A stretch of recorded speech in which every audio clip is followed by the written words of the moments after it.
യോഹന്നാൻ 1:14 ദൈവത്തിന്റെ പരിശുദ്ധാത്മാവ് നിങ്ങളെ പിന്തുണയ്ക്കാൻ ഈശോ. കനിവിന്റെ അമ്മേ, കാരുണ്യനാഥേ, കൃപാസനമാതേ, മറിയാംബികേ, വരദാനവാരിധി, ജപമാലറാണി, ആവേ ആവേ ആവേ മരിയ. കനിവിന്റെ അമ്മേ, കാരുണ്യനാഥേ, കൃപാസനമാതേ, മറിയാംബികേ, വരദാനവാരിധി, ജപമാലറാണി, ആവേ ആവേ ആവേ മരിയ.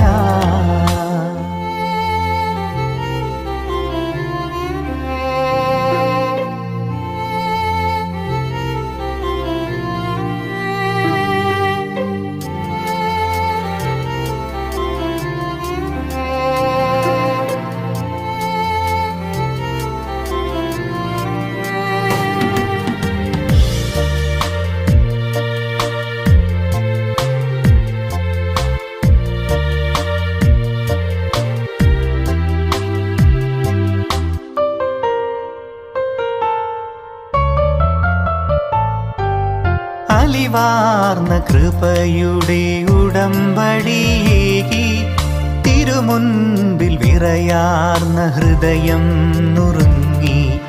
അലിവാർന്ന കൃപയുടെ ഉടമ്പടിയേകി, തിരുമുൻപിൽ വിറയാർന്ന ഹൃദയം നുറുങ്ങി.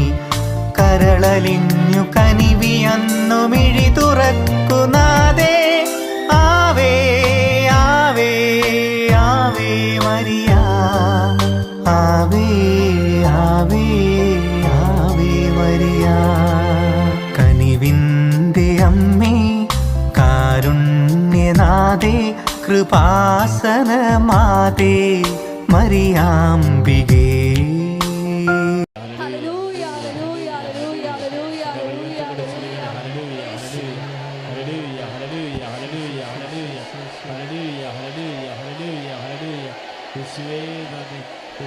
സ്തോത്രം, യേശുവേ ആരാധന. ഹല്ലേലൂയ ഹല്ലേലൂയ ഹല്ലേലൂയ ഹല്ലേലൂയ ഹല്ലേലൂയ ഹല്ലേലൂയ ഹല്ലേലൂയ ഹല്ലേലൂയ ഹല്ലേലൂയ ഹല്ലേലൂയ ഹല്ലേലൂയ യേശുവേ ആരാധന. ഹല്ലേലൂയ ഹല്ലേലൂയ ഹല്ലേലൂയ ഹല്ലേലൂയ ഹല്ലേലൂയ ഹല്ലേലൂയ ഹല്ലേലൂയ ഹല്ലേലൂയ യേശുവേ ആരാധന. ഹല്ലേലൂയ ഹല്ലേലൂയ ഹല്ലേലൂയ ഹല്ലേലൂയ ഹല്ലേലൂയ ഹല്ലേലൂയ യേശുവേ ആരാധന. വീശിക്കൊണ്ട്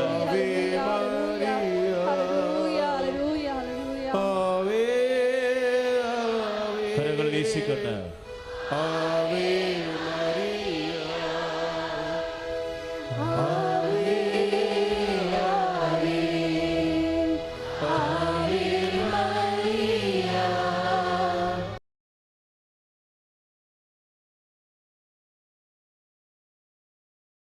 ഹല്ലേലൂയ ഹല്ലേലൂയ ഹല്ലേലൂയ.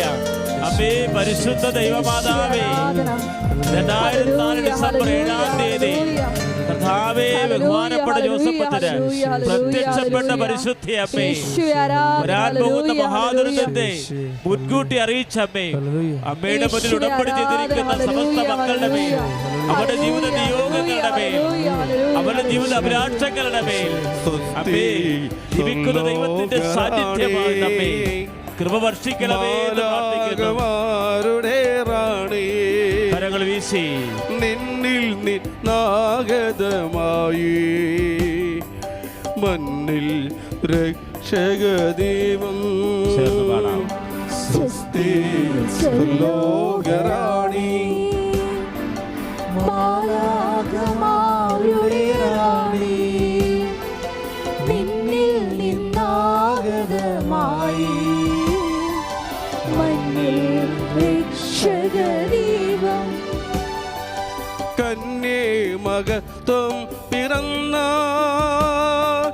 ധന്യേ മനോഹരി തായേ, കന്യേ മഹത്വം പിറന്ന ധന്യേ മനോഹരി തായേ, ആമോദമാധുതിയുള്ള രക്ഷാസുതയ്ക്കുന്നുറവാ ആമോദമാറു നീ വെൽക രക്ഷാസുതയ്ക്കുന്നുറവാ. ഹല്ലേലൂയ, ഹല്ലേലൂയ, ഹല്ലേലൂയ, ഹല്ലേലൂയ,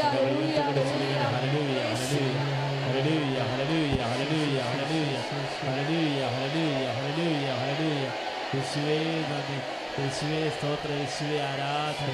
ഹല്ലേലൂയ, ഹല്ലേലൂയ, ഹല്ലേലൂയ, ഹല്ലേലൂയ, ഹല്ലേലൂയ, ഹല്ലേലൂയ, ഹല്ലേലൂയ, ഹല്ലേലൂയ, ഹല്ലേലൂയ, ഹല്ലേലൂയ, ഹല്ലേലൂയ. യേശുവേ ആരാധന. ഹല്ലേലൂയ, ഹല്ലേലൂയ, ഹല്ലേലൂയ, ഹല്ലേലൂയ, ഹല്ലേലൂയ, ഹല്ലേലൂയ, ഹല്ലേലൂയ, ഹല്ലേലൂയ, ഹല്ലേലൂയ. യേശുവേ ആരാധന. ഹല്ലേലൂയ, ഹല്ലേലൂയ, ഹല്ലേലൂയ, ഹല്ലേലൂയ, ഹല്ലേലൂയ, ഹല്ലേലൂയ, ഹല്ലേലൂയ, ഹല്ലേലൂയ. യേശുവേ കരങ്ങൾ വീശിക്കൊണ്ട്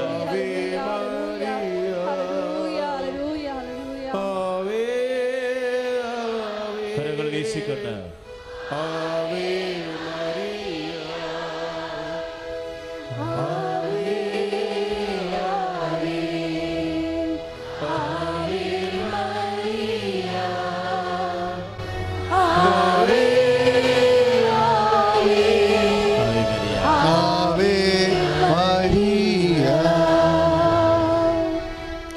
Praise the Lord. നമുക്കിരിക്കാം. പരിശുദ്ധ പരമദിവ്യകാരുണ്യത്തിന് എന്നേരവും ആരാധനയും സ്തുതിയും പുകഴ്ചയും ഉണ്ടായിരിക്കട്ടെ. പരിശുദ്ധ പരമദിവ്യകാരുണ്യത്തിന് എന്നേരവും ആരാധനയും സ്തുതിയും പുകഴ്ചയും ഉണ്ടായിരിക്കട്ടെ. പരിശുദ്ധ പരമദിവ്യകാരുണ്യത്തിന് എന്നേരവും ആരാധനയും സ്തുതിയും പുകഴ്ചയും ഉണ്ടായിരിക്കട്ടെ. ഹൃദയത്തിൽ കൊണ്ട് പ്രാർത്ഥിക്കുക. പരിശുദ്ധ പരമദിവ്യകാരുണ്യത്തിന് എന്നേരവും ആരാധനയും സ്തുതിയും പുകഴ്ചയും ഉണ്ടായിരിക്കട്ടെ. നിങ്ങൾ പ്രാർത്ഥിക്കുമ്പോൾ ഈശോനെയാണ് ആരാധിക്കണം എന്നുള്ള ബോധ്യത്തിൽ പ്രാർത്ഥിക്കുക. പരിശുദ്ധ പരമദിവ്യകാരുണ്യത്തിന് എന്നേരവും ആരാധനയും സ്തുതിയും പുകഴ്ചയും ഉണ്ടായിരിക്കട്ടെ. കർത്താവായ ദൈവമേ, കർത്താവായ ദൈവമേ, ഞങ്ങൾക്ക് ആരാധനയുടെ അറിവ് അഭിഷേകം നൽകണമേ. അറിവ് അഭിഷേകം നൽകണമേ. യേശുവേ സ്തോത്രം. യേശുവേ സ്തോത്രം.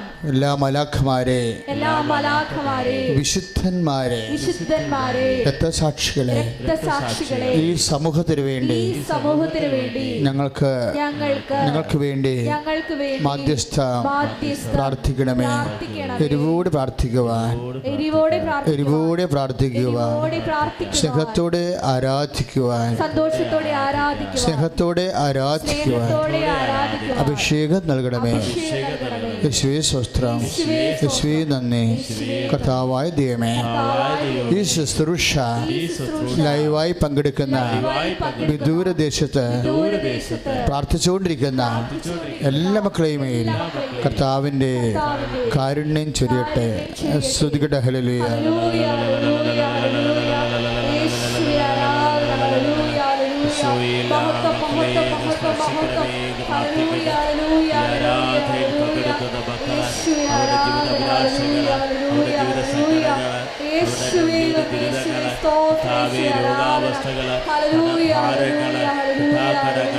അവരെ ടെസ്റ്റുകള് എക്സാമിൽ സമർപ്പിക്കുന്നു. Hallelujah, hallelujah.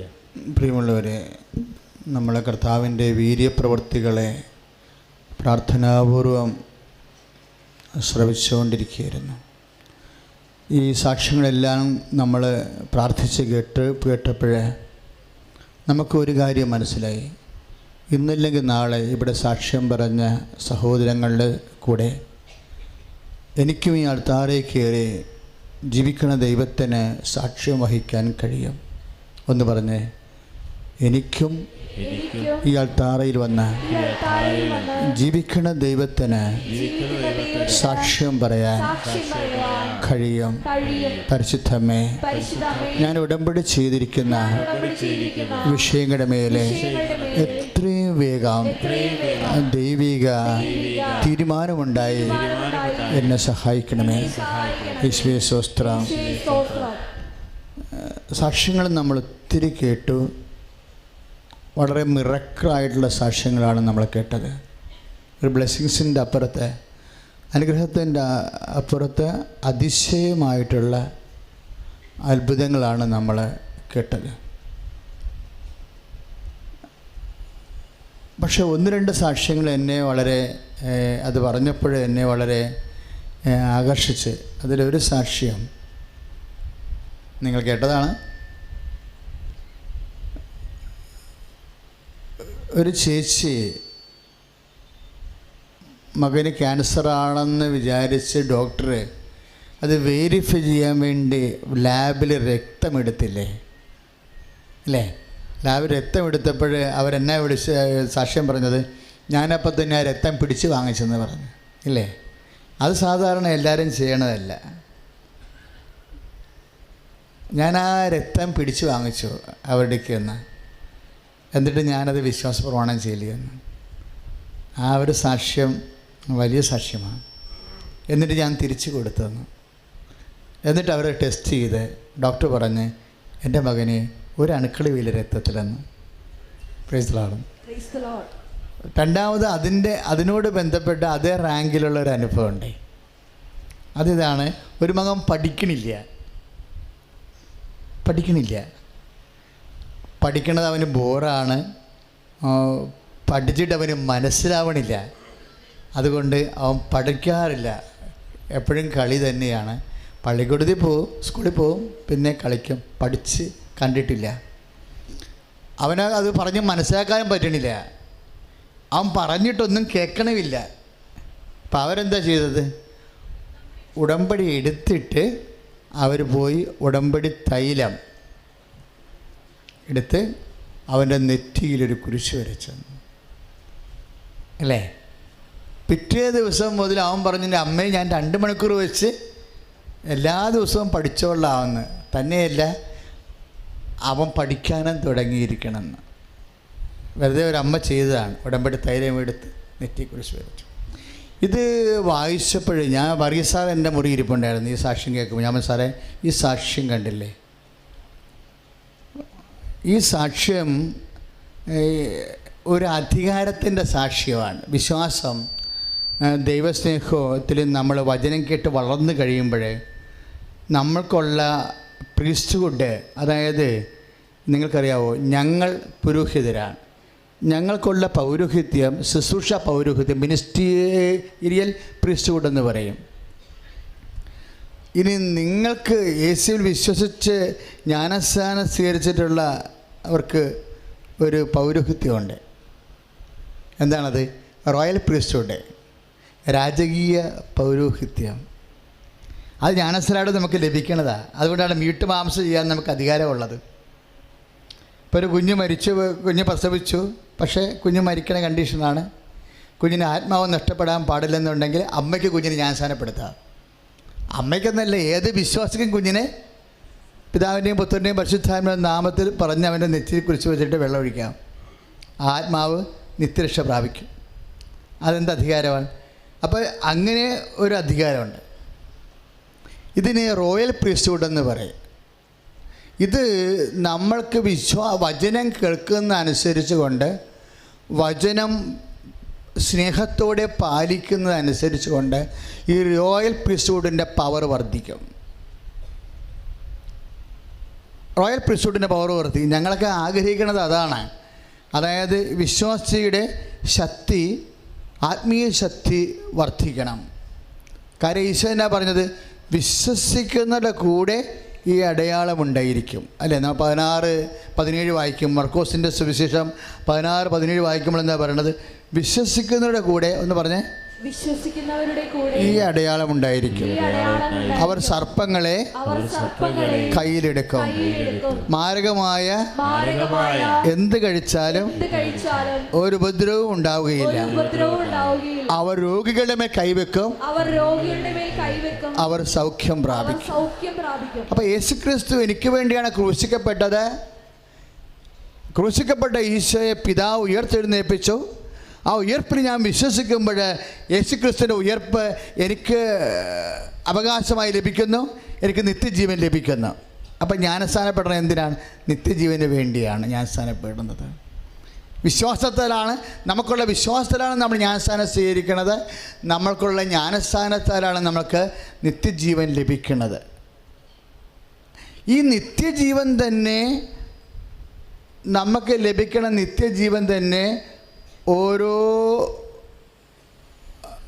വിശ്വാസ പ്രവൃത്തികൾ ചെയ്യുമ്പോൾ ഇതിൻ്റെ ആക്കവും തൂക്കവും കൂടിക്കൊണ്ടിരിക്കും. പറഞ്ഞാൽ മനസ്സിലായ? നിങ്ങൾ ഈശോയുടെ അടുത്ത് വരുമ്പോൾ ആദ്യമേ മനസ്സിൽ കരുതേണ്ട, എൻ്റെ മകളുടെ IELTS ഇപ്പോൾ ഒരു സാക്ഷ്യം കേട്ടില്ലേ, 12 വർഷമായി IELTS എഴുതുന്ന ആളാണ് അല്ലേ? കേട്ടാൽ നിങ്ങൾ ഏതെങ്കിലും മൊഡ്യൂൾസിൻ്റെ എപ്പോഴെങ്കിലും ഫ്ലോപ്പ് ആവും. അവസാനം ഉടമ്പടി ചെയ്തപ്പോൾ ഞാനൊരു കാശുരൂപം കൊടുത്തു. ഒരു കാശുരൂപം കൊടുത്തതല്ല ചേച്ചി, അങ്ങനെയാണ് പറഞ്ഞത്. ആ കാശുരൂപം വിശ്വാസ പ്രമാണം ചൊല്ലി പൗരോഹിത ബുദ്ധിപ്രകാരം അതിനെ ബ്ലെസ് ചെയ്താണ് കൊടുക്കുന്നത്. അതിൻ്റെ അർത്ഥം എന്താണ്? കർത്താവിൻ്റെ സാന്നിധ്യം. കാര്യം ചില കാര്യങ്ങൾ നിങ്ങൾക്കറിയാമല്ലോ, ചില കാര്യങ്ങൾ ഇപ്പോൾ 12 പ്രാവശ്യം IELTS തോറ്റു കഴിഞ്ഞാൽ അർത്ഥം എന്താ? ഇനിയുള്ള IELTS ഒന്നും അവരുടെ കസ്റ്റഡിയിലല്ല ഇരിക്കണത്. മനസ്സിലായില്ല? അവരുടെ സ്പീക്കിംഗ് മൊഡ്യൂളാ, ഫോണറ്റിക്സാ, പ്രൊനൗൺസിയേഷനാ ഒന്നും ഇവരുടെ കസ്റ്റഡിയിലല്ല. ഇവർക്ക് ഇനി ഇവർ നോക്കാൻ സാധ്യതയുണ്ട്. അവരുടെ ബുദ്ധി അത്രേ ഉള്ളൂ. അല്ലെങ്കിൽ അവരുടെ അപ്പീലിംഗ് ആയിട്ടത് റീഡിങ്ങിൽ ഒന്നെങ്കിൽ റീഡിങ്ങിൽ പോകും, അല്ലെങ്കിൽ റൈറ്റിങ്ങിൽ പോകും, സ്പെല്ലിംഗ് മിസ്റ്റേക്ക് എന്തെങ്കിലും വരും, സാധനം അടിച്ചു പോകും. അപ്പോൾ ഈ 12 പ്രാവശ്യം ട്രൈ ചെയ്തതെന്ന് പറയുമ്പോൾ ഒരു മീഡിയം വ്യക്തിയാണ്. അപ്പോൾ ഇനി അത് ജയിക്കാനുള്ള സാധ്യതയില്ല. അപ്പോൾ ജയിക്കാനുള്ള സാധ്യതയില്ല. നമ്മൾ 0 മൈനസിലൊക്കെ നിൽക്കുകയാണ് പഠന കാര്യത്തിൽ. അപ്പം ആത്മവിശ്വാസം നമുക്ക് പോകും. നമുക്ക് നമ്മളെക്കുറിച്ച് തന്നെ വിശ്വാസമില്ല. അപ്പോൾ അമ്മയും ചോദിക്കും, ഇനിയും വെറുതെ കാശ് 10,000 രൂപ കളയാൻ വേണ്ടി പോവുകയാണ്. നമുക്ക് തോന്നും വെറുതെ ഇങ്ങനെ കാശ് കളഞ്ഞിട്ട് ഇവിടം വരെ അറ്റവും അറുതിയും ഇല്ലാതെ പോയത് ഇവിടുന്ന് അവസാനിക്കാനാണ്. അപ്പോൾ അങ്ങനെ ആത്മവിശ്വാസം പോകുമ്പോൾ നമ്മൾ പിന്നെ എന്ത് ചെയ്യും? എൻ്റെ മക്കളെ, ഇത് ഈ വിഷയത്തിൽ മാത്രമല്ല. ഇപ്പം പഠിച്ചിട്ട് അമ്മ കാണുന്നുണ്ടല്ലോ ഞാൻ കുത്തിയിരുന്ന് പഠിക്കണത്. ഞാൻ ആത്മാർത്ഥമായിട്ടാണ് പഠിക്കണത്, രാത്രിക്ക് ഇരുന്ന് പഠിക്കുന്നുണ്ട്. പക്ഷെ കിട്ടണില്ല. എന്ത് ചെയ്യാനാണ്? നമ്മുടെ മക്കൾ നമ്മളോട് ചോദിക്കുമ്പോൾ നമുക്ക് സങ്കടം വരും അല്ലേ? ഞാൻ ചെയ്യാനുള്ള എല്ലാം ചെയ്യുന്നുണ്ട്. അവർ പറയും, എൻ്റെ അച്ഛാ കുഞ്ഞ് തോക്കരുത് കേട്ടോ അച്ഛാ, കുഞ്ഞ് ആത്മാർത്ഥമായിട്ടിരുന്ന് പഠിക്കണതാണ്, എന്തുമാത്രം ഉറക്കം നിന്ന് പഠിക്കണതാണ് അച്ഛാ. അത് ആ പഠിക്കണ കാര്യമെങ്കിലും ദൈവം ഓർത്താൽ മതി. അവൾക്ക് മനസ്സിലാവുകയോ അവന് മനസ്സിലാവാതിരിക്കണത് എന്താണെന്ന് എനിക്കറിയത്തില്ല. ഏതായാലും ദൈവം സഹായിക്കാതെ ഒരു മാർഗ്ഗവും ഇല്ല.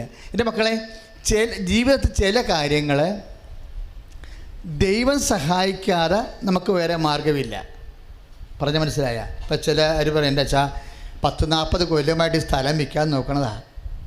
ഞങ്ങളുടെ വീടിൻ്റെ അടുത്തൊന്നുമല്ല സ്ഥലം 10-40 കിലോമീറ്റർ അകലെയാണ്. പക്ഷേ സ്ഥലം മേടിക്കാൻ വേണ്ടി വരുമ്പോൾ അവിടുത്തുകാരെല്ലാം കൂടി പറയും ഈ സ്ഥലം എടുത്തിട്ടിരിക്കണമെന്ന് പറയും. അപ്പോൾ മേടിക്കാനുള്ളവർ പോവും. ഞങ്ങൾ ഇവിടെ ഏൽപ്പിച്ച ആൾക്കാർ പോലും അതിൻ്റെ അകത്ത് കളിക്കുകയാണ്. അച്ഛാ എന്ത് ചെയ്യുമെന്ന് അറിയാൻ പാടില്ല. ഇത് കിട്ടാതെ മകളെ കെട്ടിക്കാൻ പറ്റത്തില്ല, അല്ലെങ്കിൽ ജോലിക്ക് കൊടുക്കാൻ പറ്റത്തില്ല, അല്ലെങ്കിൽ വീട് വെക്കാൻ പറ്റത്തില്ല. അപ്പോൾ ചില ആൾക്കാർ അപ്പോൾ ഞാൻ പറഞ്ഞു, ഇതിന് വഴിയുണ്ടാ? അങ്ങോട്ട് ഒരു ഓട്ടോറിക്ഷയ്ക്ക് പോകാനുള്ള വഴി പണ്ടുണ്ടായിരുന്നു. ഇപ്പം അടുത്തവൻ വേറെ പറമ്പ് മേടിച്ചപ്പോൾ അവർ വേര് കെട്ടി ഇപ്പം ഒന്നും നടന്നു പോകാനുള്ള വഴിയേ ഉള്ളച്ചാ പറയും. അപ്പം അതിൻ്റെ അർത്ഥം എന്താണ്? നടക്കത്തില്ലെന്ന് എൻ്റെ അർത്ഥം. ആ സ്ഥലം വിൽക്കത്തില്ലെന്ന് എൻ്റെ അർത്ഥം. ആ സ്ഥലം വിൽക്കത്തില്ല. അപ്പം ചില സമയത്ത് നമ്മുടെ ജീവിതത്തിൽ നടക്കാത്ത കാര്യങ്ങൾ, കുറേ കാര്യങ്ങളുണ്ടാവും. നടക്കാത്ത കാര്യങ്ങൾ നമ്മളുടെ കഴിവിനോ നമ്മളുടെ സ്വാധീനത്തിനോ നമ്മളുടെ ഒരു കൈപ്പിടിയിൽ ഒതുങ്ങാത്ത സംഭവമായി മാറാം. അപ്പം നിങ്ങളെന്ത് ചെയ്യും? അതിന് നടക്കത്തില്ല, ഇനിയിപ്പോൾ IELTS എഴുതാൻ പറ്റണില്ല, അതിപ്പോൾ കിട്ടത്തില്ല, ഇനി അതിൻ്റെ ഒരു അവസ്ഥ, നിർത്തിക്കളയും. ഇപ്പം ഷാലോമിന് സാക്ഷ്യം പറഞ്ഞിരിക്കുന്നത്, ഏറ്റവും അവസാന സാക്ഷ്യം പറഞ്ഞിരിക്കുന്നത് 16 വർഷമായിട്ട് മക്കളില്ലാത്തവരാണ്. 16 വർഷമായി മക്കളില്ലാത്തവർക്ക് അവരാ മക്കളെ ജനിക്കുക എന്നുള്ള അവരുടെ സ്വപ്നം പോലും സ്വപ്ന കൂടാരം പോലും മാറ്റിയതാണ്. കാര്യം എന്താണ്? കൗണ്ടില്ല, അല്ലെങ്കിൽ അണ്ടം ഉൽപ്പാദിപ്പിക്കപ്പെടുന്നില്ല, അല്ലെങ്കിൽ ഉള്ള ബീജത്തിന് മൈലേജ് ഇല്ല, അതിന് ഓട്ടമില്ല, മൊബിലൈസേഷൻ ഇല്ല, അതുകൊണ്ട് ഡെഡ് ബോഡി ആയിട്ടിരിക്കുകയാണ്. അപ്പോൾ ഉടമ്പടി പത്രം വായിച്ചപ്പോൾ മനസ്സിലായി അവരുടെ കഴിവിൻ്റെ അപ്പുറത്തൊക്കെ ദൈവം പ്രവർത്തിക്കുന്നുണ്ട് മനസ്സിലായി. അതാണ് ഈ കൃപാസനം പത്രത്തിലൂടെ നിങ്ങളെ പ്രേക്ഷിത പ്രവർത്തനം ചെയ്യണമെന്ന് പറയണത്. അത് തന്നെ ഒരു വലിയ പ്രത്യാശയാണ് ഇരുളിൽ ജീവിക്കുന്ന ആൾക്കാർക്ക്. ഇരുളിൽ ജീവിക്കുന്ന ആൾക്കാർക്ക്, പ്രത്യാശ പോയവർക്ക് ഈ പത്തരം കയ്യിൽ കിട്ടുമ്പോൾ നമ്മുടെ മനസ്സിൽ അതിലൊരു ഒരു ഒരു ചിന്ത വരും, കർത്താവ് ഇനിയും നമ്മളെ രക്ഷിക്കുമെന്ന്. അപ്പം കർത്താവ് ഇനിയും നമ്മളെ രക്ഷിക്കുമെന്ന ഒരു ചിന്ത വന്നു കഴിഞ്ഞാൽ അവരുടനെ വന്ന് ഉടമ്പടി ചെയ്യാം. അവരുടനെ വന്ന് ഉടമ്പടി ചെയ്ത് പെട്ടെന്നാണ് അത് ആ വിഷയം അത് മുഴുവൻ സ്റ്റോപ്പ് ചെയ്തതാണ്. ഇനി മരുന്നെല്ലാം കഴിയെല്ലാം നിർത്തിയതാണ്. പക്ഷേ ഒരു ഉടമ്പടി ചെയ്തിരിക്കുന്നത്, ഉടമ്പടി ചെയ്ത വ്യക്തി അവരുടെ അമ്മ ഈ 16 വർഷമായിട്ട് മക്കളില്ലാത്ത അവളുടെ മകളുടെ വീട്ടിൽ പോയി, കെട്ടിച്ചുവിട്ട വീട്ടിൽ പോയി ഈ ഉടമ്പടി തൈലമെടുത്ത് അടിവയറ്റിൽ ഇങ്ങനെ ഒരു കുരിശിട്ട് കൊടുത്തതാണ്. ആ ആഴ്ച പ്രഗ്നൻ്റായി. Praise the Lord. ഹല്ലേലൂയ. അമ്മയുടെ വിശ്വാസമാണത്. അമ്മ അവിടെ പുരോഹിതയായിരിക്കുകയാണ്. അമ്മ അവിടെ പുരോഹിതയായി. അത് ഈ വചനങ്ങൾ കേൾക്കുമ്പോൾ എൻ്റെ മനസ്സിൽ വന്നത് ഈ പത്രോസ് മഹാപുരോഹിതൻ, മാർപ്പാപ്പ മാത്രമേ പറഞ്ഞിട്ടുള്ളൂ നിങ്ങളെ രാജകീയ പുരോഹിത ഗണമാണെന്ന്, ദൈവത്തിൻ്റെ സ്വന്തം ജനതയാണെന്ന്. Price the Lord. നിങ്ങൾ രാജകീയ പുരോഹിത ഗണമാണ്, ദൈവത്തിൻ്റെ സ്വന്തം ജനതയാണ്. അത് 1 പത്രോസ് 2:5 1 പത്രോസ് 2:5 ഒന്ന് പറഞ്ഞാൽ നിങ്ങൾ രാജകീയ പുരോഹിത ഗണമാണ്, ദൈവത്തിൻ്റെ സ്വന്തം ജനതയാണ്. ആ വചനം ഇങ്ങനെ കിടക്കണത്, അതായത് യേശുക്രിസ്തു വഴി പറഞ്ഞ് ദൈവത്തിന് സ്വീകാര്യമായ ബലിയർപ്പിക്കുന്നതിന് വിശുദ്ധമായ ഒരു പുരോഹിത ജനമാവുകയും ചെയ്യട്ടെ. എന്നാൽ നിങ്ങൾ തിരഞ്ഞെടുക്കപ്പെട്ട വംശവും രാജകീയ പുരോഹിത ഗണവും വിശുദ്ധ ജനതയും ദൈവത്തിൻ്റെ സ്വന്തം ജനവുമാണ്. അപ്പോൾ ദൈവത്തിൻ്റെ സ്വന്തം ജനവുമാണെന്ന് പറയുമ്പോൾ ഓരോ വ്യക്തിയും പറയണം. ഇപ്പോൾ 1 പത്രോസ് 2:9 വചനം ദൈവത്തിൻ്റെ സ്വന്തം ജനമാണെന്ന് പറയുമ്പോൾ ഓരോ വ്യക്തിയും പറയണം. ആരാണ്? ദൈവത്തിൻ്റെ സമൂഹമാകുമ്പോഴല്ലേ ജനമാകണത്. ഇപ്പം ഞാനാണെങ്കിൽ ഒരു വ്യക്തിയാണെങ്കിൽ ദൈവത്തിൻ്റെ സ്വന്തം മകനാണ്. Price the Lord. ദൈവത്തിൻ്റെ സ്വന്തം മകളാണ്. ഒന്ന് പറഞ്ഞേ, നീ വിശ്വാസം എക്സിക്യൂട്ട് ചെയ്യുമ്പോൾ ഈ ഒരു ബോധം നിനക്കുണ്ടാവണം. വിശ്വാസം പ്രയോഗത്തിലാക്കുമ്പോൾ പറയണം, ഞാൻ രാജകീയ പുരോഹിത ഗണത്തിലുള്ള പുരോഹിതനാണ്. ഞാൻ ദൈവത്തിൻ്റെ സ്വന്തം മകളാണ്, ദൈവത്തിൻ്റെ സ്വന്തം ജനമാണ്. ഇപ്പോൾ ഗലാത്യർ 5:6 വായിക്കുമ്പോൾ നമുക്ക് എന്താ മനസ്സിലാവുന്നത്? സ്നേഹത്താൽ പ്രവർത്തനക്ഷമമായ വിശ്വാസമെന്ന്. Price the Lord. അതായത് വിശ്വാസം പ്രവർത്തന നിരതമാകണ എപ്പോഴാണ്? സ്നേഹത്താലാണ്. മനസ്സിലായില്ലേ? അല്ലെ സാങ്കേതിക ജ്ഞാനത്താലല്ല. ഒരു വിശ്വാസം പ്രവർത്തനക്ഷമമാകണത്. ഇപ്പം നിങ്ങളോർക്കും ഞങ്ങൾ ജ്ഞാനസാരപ്പെട്ടിട്ടില്ലല്ലോ, ഞങ്ങൾ ക്രിസ്ത്യൻസ് അല്ലല്ലോ, ഇപ്പം ഞങ്ങൾക്ക് ഈ പവർ കിട്ടുമോ? വിശ്വാസത്തെ കിട്ടും. കാരണം വിശ്വാസം, യേശുക്രിസ്തു നിൻ്റെ പകരക്കാരനായി മരിച്ചു നിൻ്റെ പാപത്തിന് വേണ്ടിയെന്ന് നീ വിശ്വസിച്ചാൽ, ദൈവം അവന് മരിച്ചോ ഉയർത്തെഴുന്നേൽപ്പിച്ചൊന്ന് വിശ്വസിച്ചാൽ, ആ ഉയർപ്പിൽ വിശ്വസിക്കുന്നവർക്ക് യേശുക്രിസ്തുവിന്റെ നിത്യജീവൻ ലഭിക്കും. സ്തുതിക്കട്ടെ. ഹല്ലേലൂയ.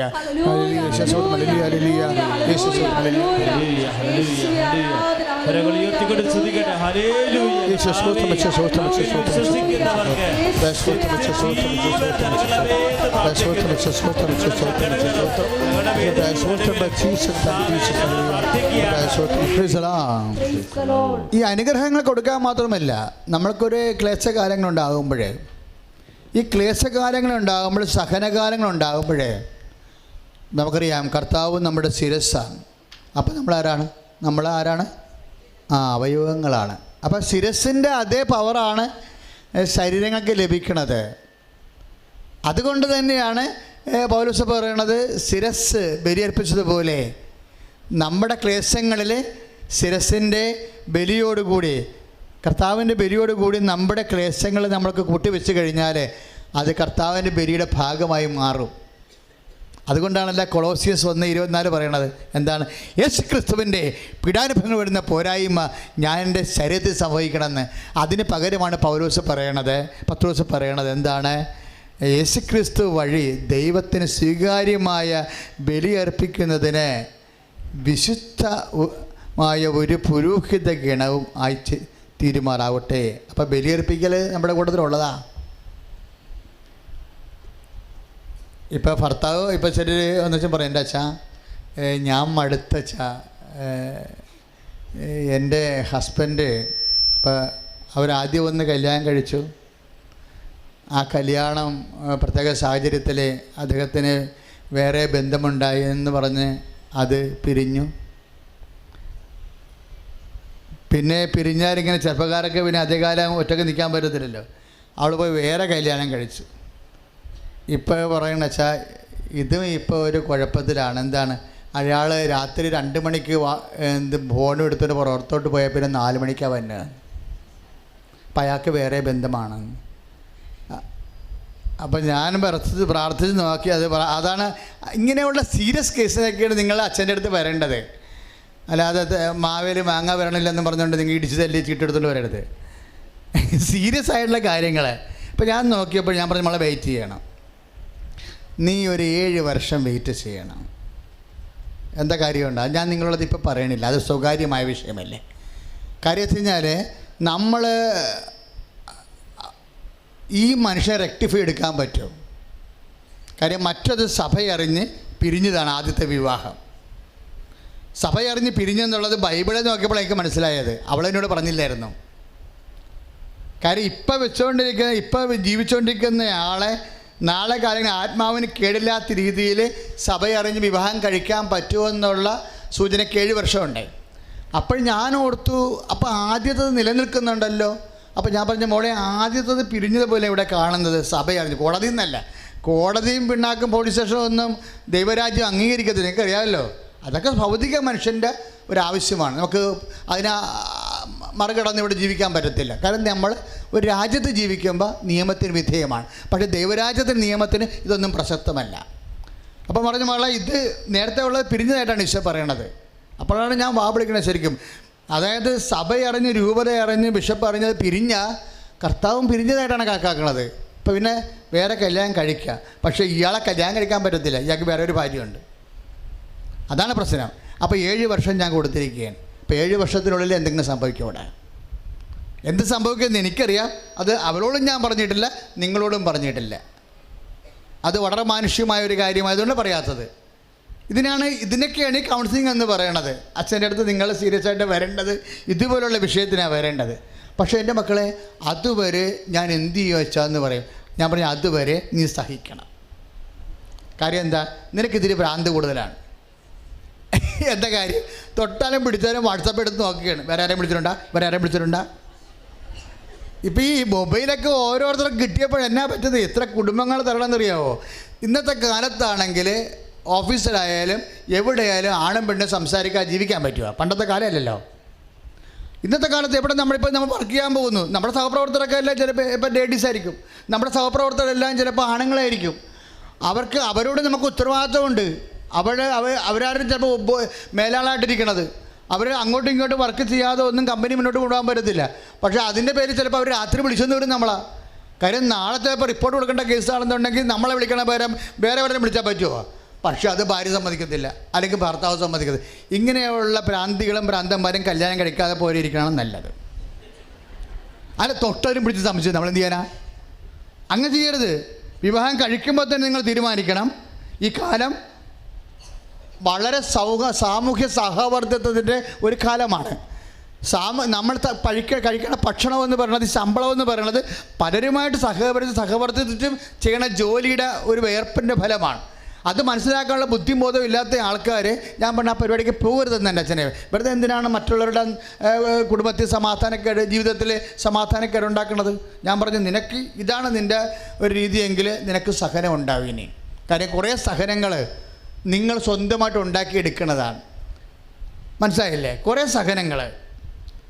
ഇപ്പം നമ്മൾ മകനോട് പറയണ, എടാ നിനക്ക് പനിയാണ്, നീ അതുകൊണ്ട് തണുത്ത ഒന്നും കഴിക്കരുത്. പോ, അവരോട് നമ്മൾ പറഞ്ഞു, നിനക്ക് പനിയായിട്ടിരിക്കുകയാണ്, തണുത്ത ഒന്നും കഴിക്കരുതെന്ന് പറയുന്നു. അപ്പോൾ തണുത്ത കഴിക്കുമ്പോൾ തന്നെ അപ്പം തന്നെ നെഞ്ചത്ത് ഇൻഫെക്ഷൻ ആവും, പിന്നെ അതിന് ചുമയാവും, പിന്നെ അത് പനി രാത്രി പനിയാവും, പകൽ ചുമ, പിന്നെ ചുമ താഴേക്ക് കഫം താഴേക്ക് ഇറങ്ങുമ്പോൾ ന്യൂമോണിയ, പിന്നെയും കഫം താഴേക്ക് ഇറങ്ങിയ ടൈഫോയിഡ്, അങ്ങനെ കാര്യങ്ങൾ. ടൈഫോയിഡ് കഴിഞ്ഞ് ഇപ്പം ന്യൂമോണിയ, ഇങ്ങനെ പോകുക. കഫം ഇറങ്ങണതാണേ, കഫം ഇറങ്ങണ സംഭവമാണ്. അതുകൊണ്ട് അമ്മ പറയണത് നീ മഴ കൊള്ളേണ്ടടുത്ത് ഇനി തണുത്ത കഴിക്കരുതെന്ന് പറയും. ചില പിള്ളേർ നമ്മൾ തണുത്ത കഴിക്കരുതെന്ന് പറഞ്ഞാൽ അമ്മ എവിടെയെങ്കിലും പോകുമ്പോൾ ഫ്രിഡ്ജ് തുറന്ന് അവനടുത്ത് കഴിക്കും, ആ പണിയും പിടിക്കും. അപ്പം ചില സഹനങ്ങൾ നമ്മൾ ഉണ്ടാക്കിയെടുക്കുന്നതാണ്, ചില സഹനങ്ങൾ ജീവിതത്തിൻ്റെ ഭാഗമായി വരുന്നത്. അപ്പം നമ്മൾ ഉണ്ടാക്കിയെടുക്കുന്ന സഹനങ്ങളെ നിങ്ങൾ ദൈവത്തിലേക്ക് വരുമ്പോൾ അത് മിനിമൈസ് ചെയ്യാൻ നോക്കണം. പറഞ്ഞാൽ മനസ്സിലായില്ലേ? നമ്മൾ സ്വയംകൃത കൊച്ചുദേശയുടെ സ്വയംകൃത ചരിത്രം എന്ന് പറഞ്ഞ പോലെ സ്വയംകൃത സഹനമുണ്ട്. സ്വന്തമായിട്ട് ഉണ്ടാക്കിയെടുക്കുന്ന സഹനങ്ങളാണ്. സ്വന്തമായിട്ട് ഇപ്പോൾ വീട്ടിലൊരു കലഹം ഉണ്ടായി, അപ്പനും അമ്മയും കൂടി ഒരു കലഹം ഉണ്ടായി, അല്ലെങ്കിൽ അനുജനും ചേട്ടനൊരു കലഹം ഉണ്ടായി, ചേട്ടനും അനുജനും തമ്മിൽ ഭാര്യമാർ തമ്മിൽ കലഹം ഉണ്ടായി. അപ്പം തന്നെ വാ ചേട്ടാ, നമുക്ക് ഇവിടെ ഒന്നുമില്ല, നമ്മൾ പോകാം, ഇവിടെ ഈ പട്ടി കിടക്കുന്ന കാര്യമില്ല. ഒരു വികാരത്തിന് ചാടിപ്പുറത്തിറങ്ങിയിരിക്കണേ. എവിടെ നിന്നാണ്? ചേട്ടൻ പോരുകയാണ്. എന്നിട്ട് നീ എവിടെ പോകും? ഈ ഉള്ള പൊന്നു വിറ്റ് നമുക്ക് എവിടെയെങ്കിലും വടക്ക് പോകാം. ഉടനെ നിങ്ങൾക്കറിയാമല്ല, കുടുംബത്തിൽ നിന്നൊക്കെ വല്ലൊരു ഇറങ്ങുക. ഇവിടെ തന്നെ പറയണം അവളുടെ പൊന്നു വിറ്റാണ് ഇളയ നാത്തൂനെ കെട്ടിച്ചതെന്ന്. എന്നാൽ പണ്ടേറെ നീ ഇറങ്ങാതിരിക്കും. അതല്ല, അമ്മായിയമ്മ എന്തെങ്കിലും മോന്ത കാണിക്കഴിയുമ്പോൾ, ഇളയ നാത്തൂൻ എന്തെങ്കിലും മോന്ത കാണിച്ച് കഴിയുമ്പോൾ ഇവളപ്പം തന്നെ കട്ടയും പടവും മടക്കി അവിടെ നിന്ന് ഇറങ്ങും. ഇതാരുണ്ടാക്കിയതാണ്? സ്വന്തം ഈഗോ ആക്കി ഉണ്ടാക്കിയെടുത്ത സഹനങ്ങളാണ്. ഇതിനൊന്നും ക്രൂശിക്കപ്പെട്ടവനൊന്നും സമാധാനം പറയത്തില്ല. നിങ്ങൾ ഉണ്ടാക്കിയെടുത്തതാണത്. ആദ്യം തന്നെ ദൈവത്തിലേക്ക് വരുമ്പോൾ സ്വന്തമായി സ്വയംകൃത സഹനങ്ങളെ ആദ്യം നിയന്ത്രിക്കാൻ നോക്കണം.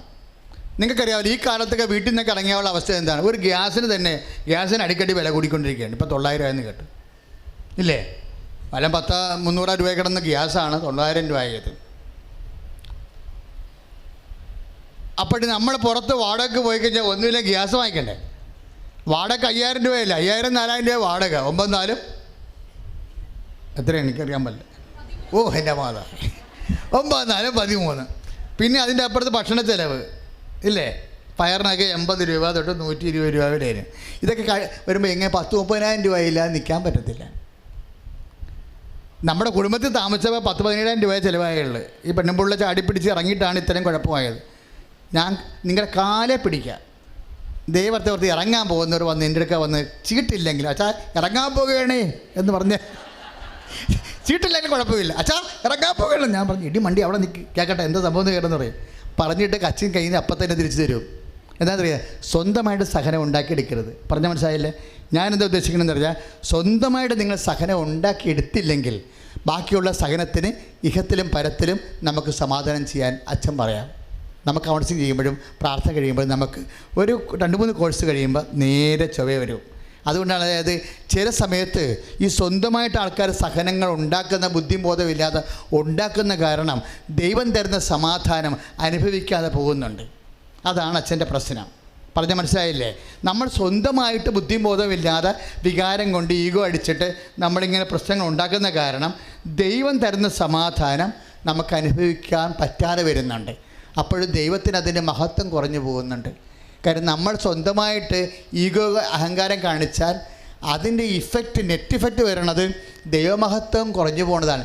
എങ്ങനെയാണ് ദൈവമഹത്വം കുറഞ്ഞു പോകുന്നത്? ദൈവം തരുന്ന സമാധാനം അനുഭവിക്കാൻ പറ്റാതെ വരും. സ്തുതിക്കട്ടെ, ഹല്ലേലൂയ. യേശു സ്തോത്രം, ഹല്ലേലൂയ. യേശു സ്തോത്രം, യേശു സ്തോത്രം, യേശു സ്തോത്രം, യേശു സ്തോത്രം, യേശു സ്തോത്രം, യേശു സ്തോത്രം, യേശു സ്തോത്രം, യേശു സ്തോത്രം, യേശു സ്തോത്രം. ഇപ്പോൾ ഉടമ്പടിയാണെങ്കിൽ എന്ത് വിഷയമാണെങ്കിലും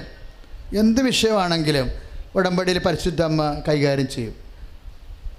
നിങ്ങൾ ഉടമ്പടി എടുത്തിട്ട് ഉടമ്പടി എടുത്ത് ഇനി ദൈവത്തിന് പോലും ചെയ്യാൻ പറ്റുമോ? ചില ആൾക്കാർക്ക് ഉടമ്പടി എന്താ താമസിക്കണം എന്നറിയാം. ഇത് ഉടമ്പടി ധ്യാനമല്ലേ? എന്തിനാണ് നിങ്ങൾ പിടിച്ചു കൂട്ടി ധ്യാനം നടത്തുന്നത്? ഉടമ്പടി കാലത്ത് കൈവരിക്കേണ്ട ചില നിലപാടുകളുണ്ട്. അതൊന്നും ഉടമ്പടി എടുക്കുമ്പോൾ പറയാൻ പറ്റത്തില്ല.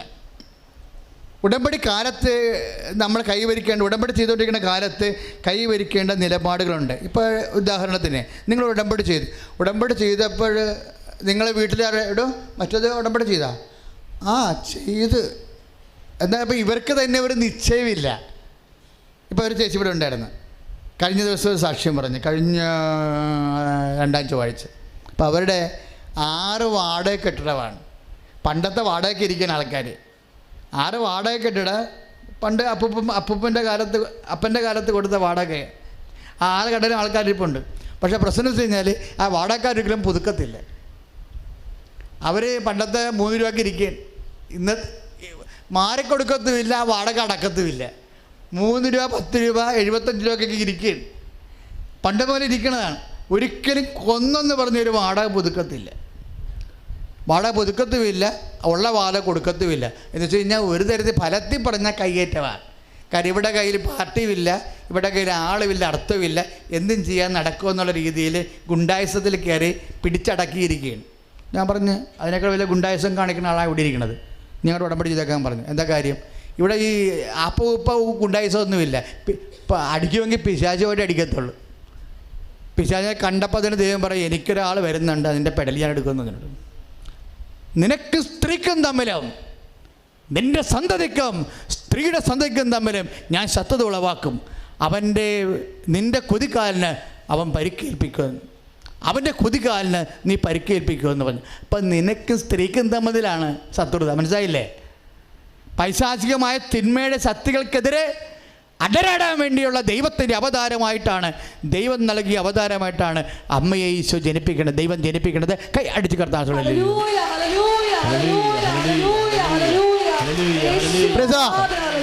അതാണ് ഉൽപ്പത്തി പുസ്തകം 3:15. അതുകൊണ്ട് അതറിയാവുന്നവൻ, പരിശുദ്ധ അമ്മയെ സ്വീകരിക്കുന്നവൻ ഒരു പിശാചിൻ്റെ ഉമ്മാക്കിക്ക് നിൽക്കത്തില്ല. ഒരു തിന്മയുടെ ശ്രദ്ധിക്കും ആരുടെയും കയ്യിൽ കാല് കഴുകാനും തുടക്കാനും അച്ഛോ പോറ്റി പറയാൻ നിൽക്കത്തില്ല. അമ്മയുടെ മാത്രമേ പറയത്തുള്ളൂ. ഞാൻ പറഞ്ഞു, അമ്മയുടെ മാത്രം പറഞ്ഞാൽ മതി. അമ്മയുടെ മാറി വരും. 1 മാസം ആയപ്പോൾ തന്നെ ചില അടയാളങ്ങൾ വാടകക്കാർ കണ്ടു തുടങ്ങി. ഞാനത് വിഷയം പറയുന്നില്ല ചിലപ്പോൾ. കാര്യം അതോടുകൂടി അവരും വന്ന് ഉടമ്പടി ചെയ്തു. ഞാൻ കെട്ടില്ലായി. അപ്പോൾ എന്നോട് പറഞ്ഞു, അച്ഛാ ഞാൻ ആർക്ക് വേണ്ടി എതിരായിട്ടാണ് ഉടമ്പടി വാടകക്കാരിങ്ങനെ ആ വാടകക്കാരും വന്ന് ഉടമ്പടി ചെയ്തതെന്ന് പറഞ്ഞു. അപ്പോൾ ഞാൻ ദൈവമേ അവരെങ്ങാനും അവിടുത്തെ വരുമെങ്കിൽ എൻ്റെ കാര്യത്തെ തീരുമാനമാകും. പക്ഷേ അമ്മ സമ്മതിക്കത്തില്ല. ഞാൻ അവളോട് പറഞ്ഞെടി, ഇതിൻ്റെ അത്ര നീതിയില്ലേടി, ഇതിൻ്റെ സത്യമില്ലേ ഇതിൻ്റെ അകത്ത്? അമ്മ സത്യത്തിലേ നിൽക്കത്തുള്ളൂ. നിന്നോടും നിൻ്റെ കുടുംബത്തോടും അവർ കാണിക്കുന്ന അനീതിയാണ്. അതുകൊണ്ട് നീ ഉറച്ചു നിൽക്കേ. അവർ കൗൺസിലിംഗ് വരുമ്പോൾ ഞാൻ അവരുടെ കാര്യം പറയും. ഞാൻ അവരുടെ കാര്യം പറയും. നീ നിൻ്റെ തീരുമാനത്തിൽ ഉറച്ചു നിൽക്കാൻ പറ്റും. കാര്യം ഈ ഉടമ്പടി വീഴുമ്പോൾ തന്നെ എനിക്കറിയാം ഇത് അമ്മ നേരിട്ട് ചെയ്യേണ്ട കാര്യമാണ്. കാര്യം ഇതുങ്ങൾക്ക് ഭാര്യയും ഭർത്താവും 2 പേരേ ഉള്ളൂ. ത്രാണിയില്ല, ആരും സപ്പോർട്ടും ഇല്ല. കാര്യം അവിടെ വീട്ടിൽ വോട്ടില്ല.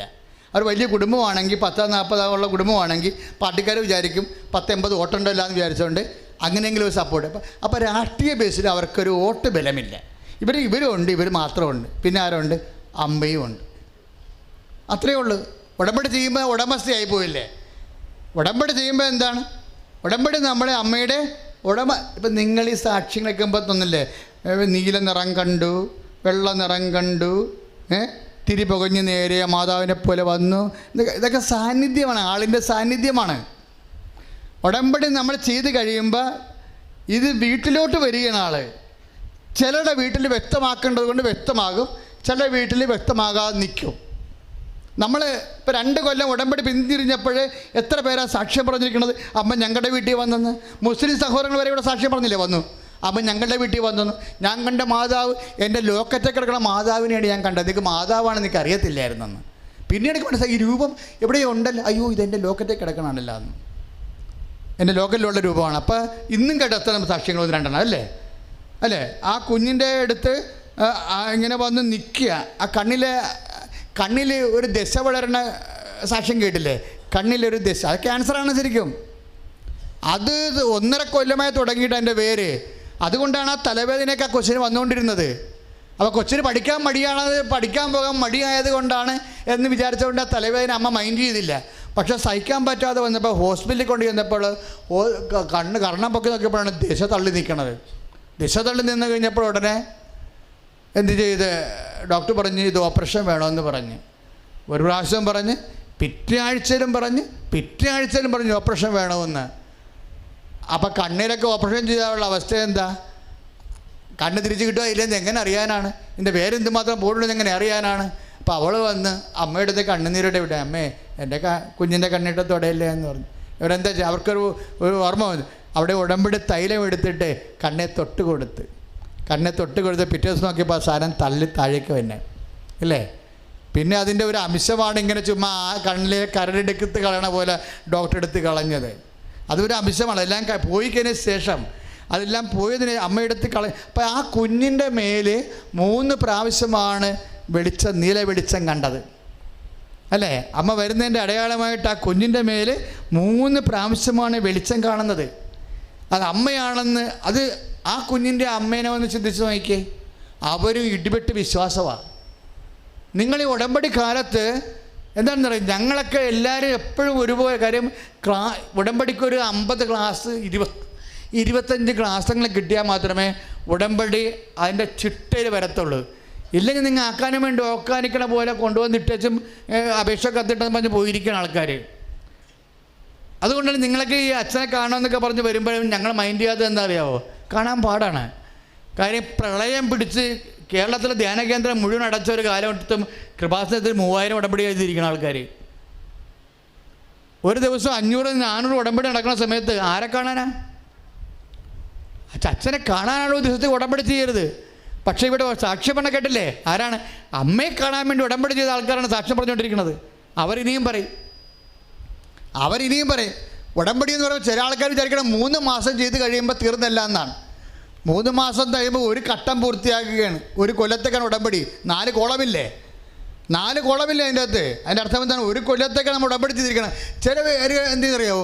3 ഉടമ്പടി 3 മാസം പ്രാർത്ഥന കൂടി എങ്ങനെയെങ്കിലും ഒന്ന് ഉടമ്പടി പുതുക്കിയെടുക്കും. എന്നിട്ട് പിന്നെ അച്ഛനെ കാണാൻ വേണ്ടി പട്ടോന്നീളം പാഞ്ഞൂളം അടക്കുകയാണ്. അപ്പോൾ ഞങ്ങൾ ചോദിക്കും, എന്നാ പുതുക്കിയ ആഗസ്റ്റ് മാസം. അപ്പോൾ സെപ്റ്റംബർ മാസത്തിൽ പ്രാർത്ഥനയുടെ അയ്യോ സെപ്റ്റംബർ മാസം വരാത്തില്ല.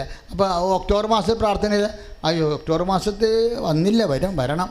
അപ്പോൾ എന്താണ് ഈ ആ പാട്ട് ചെയ്തുകൊണ്ടിരുന്നത്? ഉടമ്പടിയല്ല, അച്ഛനെ കാണാൻ വേണ്ടി തരികിട പരിപാടി ചെയ്തുകൊണ്ടിരിക്കുകയാണ്. ഈ സാധനത്തെ കാണത്തില്ല. കാര്യം ഇവർ കാര്യം കാണാൻ വേണ്ടി കർത്താവിന് ദൈവത്തെ മിസ്യൂസ് ചെയ്യുകയാണ്. ഉടമ്പടിയല്ല ചെയ്തത്. ഇവർ അച്ഛനെ കാണാൻ വേണ്ടി എന്തോ ഒരു പരിപാടിയൊക്കെ കാട്ടിക്കൂട്ടി ഒപ്പിച്ചതാണ്. നമ്മൾ ഇവരെ കാണുന്ന വേസ്റ്റാണ് സമയം. എൻ്റെ മക്കളെ ഒരു കാര്യം ചെയ്യണം. നിങ്ങൾ ഒരു പ്രാവശ്യമേ വരാൻ പറഞ്ഞിട്ടുള്ളൂ നിങ്ങളോട്. 2 പ്രാവശ്യം വരാൻ പറഞ്ഞിട്ടില്ല. ബാക്കി യൂട്യൂബിലും ഫേസ്ബുക്കിലുമാണ് ധ്യാനം കൂടേണ്ടത്. അതും പറ്റുന്നില്ലെങ്കിൽ ഷാലോൺ TV കൂടാം. ബാക്കി എല്ലാ ധ്യാനം കൂടാം. ഒരു മാസത്തിൽ നടക്കണം എല്ലാ ധ്യാനം കൂടാം. ഇതിപ്പോൾ ലൈവായിട്ട് കൂടിക്കൊണ്ടിരിക്കുന്ന ആൾക്കാർ. അപ്പോഴൊക്കെ ദൈവത്തിന് തോന്നും നമ്മൾ സീരിയസ് ആണ്. നിങ്ങൾക്കറിയാമല്ലോ, ഒരു കാര്യം നമ്മൾക്ക് ചെയ്യാൻ പറ്റാതെ വന്നാൽ നമ്മുടെ ബുദ്ധിക്കും ശേഷിക്കുമൊക്കെ അപ്പുറത്താണ് ഒരു വിഷയമെങ്കിൽ നിങ്ങൾ സന്തോഷിക്കുകയാണ് വേണ്ടത്, അല്ലാതെ നിരാശപ്പെടുകയല്ല വേണ്ടത്. മനസ്സിലായില്ലേ? ഒരു കാര്യം നമ്മളുടെ കഴിവിനപ്പുറത്താണ്. ഇപ്പോൾ ഈ വാടക കേസ് തന്നെ എന്താണ്? ആ ഉടമ്പടി പൂർത്തിയായി 3 ഉടമ്പടി 3 ഉടമ്പടി കഴിഞ്ഞു. 3ാമത്തെ ഉടമ്പടി നമ്മൾ കാണുമ്പോഴേ ഒറ്റയാളില്ലാതെ 7 കടയിൽ നിന്ന് ഇറങ്ങിയിരിക്കുകയാണ്. ശ്രുതികട ഹല്ലേലൂയ, യേശുവേ ഹല്ലേലൂയ, ഹല്ലേലൂയ, ഹല്ലേലൂയ, ഹല്ലേലൂയ. ഇറങ്ങാതെ അനീതി കാണിച്ച ആൾക്കാരെ പിടിച്ചു മാറ്റിയിരിക്കണം ഇവിടുന്ന്. ഇവിടെ പാർട്ടിയില്ല, അധികാരമില്ല, ഗുണ്ടായിസമില്ല, ഒന്നുമില്ല. ചുമ്മാ ഇങ്ങനെ കിള്ളി മാറ്റുന്ന പോലെ മാറ്റും. അതെന്താണ്? പെസക വിശ്വാസമാണ് ആ സ്ത്രീയുടെ. അത് കാര്യം അവർക്ക് ആരുമില്ലെന്ന് അവർക്കറിയാം. മുമ്പിലും പുറകിലും ആരുമില്ല. പിന്നെ ആരാ ഉള്ളത്? ഉള്ള ആളിതാണെന്ന് പറയുമ്പോഴേ കർത്താവ് പിരിയാൻ നേരത്തല്ലേ പറയണത്. പിരിയണെ കൊണ്ട് വിഷമിക്കണ്ട. എൻ്റെ ബോഡി പ്രസൻസ് ഇല്ലെങ്കിലും കുഴപ്പമില്ല. ഇതാ നിൻ്റെ അമ്മ, ഞാൻ നിൻ്റെ അമ്മയെ എനിക്ക് തരാമെന്ന്. അപ്പം ചില ആൾക്കാർ അമ്മയെ സ്വീകരിക്കുമ്പോഴേ അങ്ങ് ഹൃദയംഗമമായിട്ടാണ് സ്വീകരിക്കണത്. അമ്മയെ സ്വീകരിക്കാൻ ആവശ്യമായ ഒരു ആത്മബന്ധമുണ്ട്. അല്ലാതെ ഒരു കേവല വിശ്വാസമല്ല, ഒരു ആത്മബന്ധമുണ്ട്. ആത്മബന്ധത്തോടെ, അതാണ് അച്ഛൻ പറഞ്ഞത്, സ്നേഹത്താൽ പ്രവർത്തന നിരതമായ വിശ്വാസം വർക്കൗട്ട് ചെയ്യണം. എങ്ങനെയാണ്? ദൈവസ്നേഹത്തോടെ ആയിരിക്കണം. അപ്പോൾ നിങ്ങൾ ഓരോരുത്തർ ഒരു പ്രഭാത പ്രാർത്ഥന നടത്തുന്നുണ്ട്. ചില അണ്ണന്മാർ അച്ഛനെ കണ്ടു കഴിഞ്ഞാൽ പിന്നെ പ്രത്യക്ഷീകരണ പ്രാർത്ഥനയ്ക്ക് പിന്നെ എഴുന്നേക്കത്തില്ല. കാര്യം അതായത് അച്ഛനെ കണ്ടു കഴിഞ്ഞില്ലേ, ഇനി നാളെ ഒരു പ്രത്യക്ഷ പ്രാർത്ഥനയ്ക്ക് എഴുന്നേക്കത്തില്ലേ? 5:30 എഴുന്നേറ്റ ആളല്ലേ, എഴുന്നേക്കത്തില്ല. അയ്യോ പ്രശ്നം മറന്ന് മാറും. ഇപ്പം അപ്പോഴാണ് പിന്നെ ഉറക്കവും. അപ്പോൾ പഴയ ആളായിട്ട് മാറും, പണ്ടത്തെ ആളായി വരും ഇല്ലേ? ഇവിടെ കള്ളിയാണെന്നും അതുപോലെ ഫേക്കാണെന്നും ദൈവത്തിന് നേരത്തെ അറിയാം. അതാണ് പ്രശ്നം വന്നിരിക്കുന്നത്. ദൈവം നിങ്ങളുടെ ചിറ്റപ്പനല്ലേ? ദൈവം നിൻ്റെ കളികൾ നേരത്തെ അറിയാം. നീ ഇത് കഴിഞ്ഞ് പ്രാർത്ഥന ഉഴപ്പാൻ പോവുകയാണെന്ന്. അതുകൊണ്ടാണ് നീ ഫേക്കാണ്, നീ ഫ്രോഡാ. നിൻ്റെ മകളെ കെട്ടിക്കാൻ വേണ്ടിയുള്ള തൽക്കാലമുള്ള ഒരു അഡ്ജസ്റ്റ്മെൻറ്റിന് വേണ്ടി മാത്രം കെട്ടിയെടുത്ത് ഇറങ്ങിയിരിക്കുക. നീ ഇത് കഴിഞ്ഞാൽ നീ പ്രാർത്ഥന മുടക്കും, നിൻ്റെ ഉപവാസം മുടക്കും, നിൻ്റെ കുമ്പസാരം മുടക്കും, നിൻ്റെ കുർബാന മുടക്കും, നിൻ്റെ വിശുദ്ധി പോകും. അപ്പം ഇത്രയും നാളെ വിശുദ്ധി ഒക്കെ നീ പാലിച്ച് കൃപയിൽ പോയിക്കൊണ്ടിരുന്നത് എന്തിനാണ്?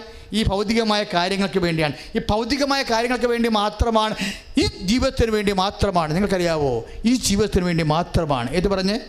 ഈ ജീവിതത്തിന് വേണ്ടി മാത്രമാണ് യേശുക്രിസ്തുവിൽ നിങ്ങൾ പ്രത്യാശ വെച്ചെങ്കിൽ സകല മനുഷ്യരെക്കാൾ നിങ്ങൾ ഹതഭാഗ്യരാണ്.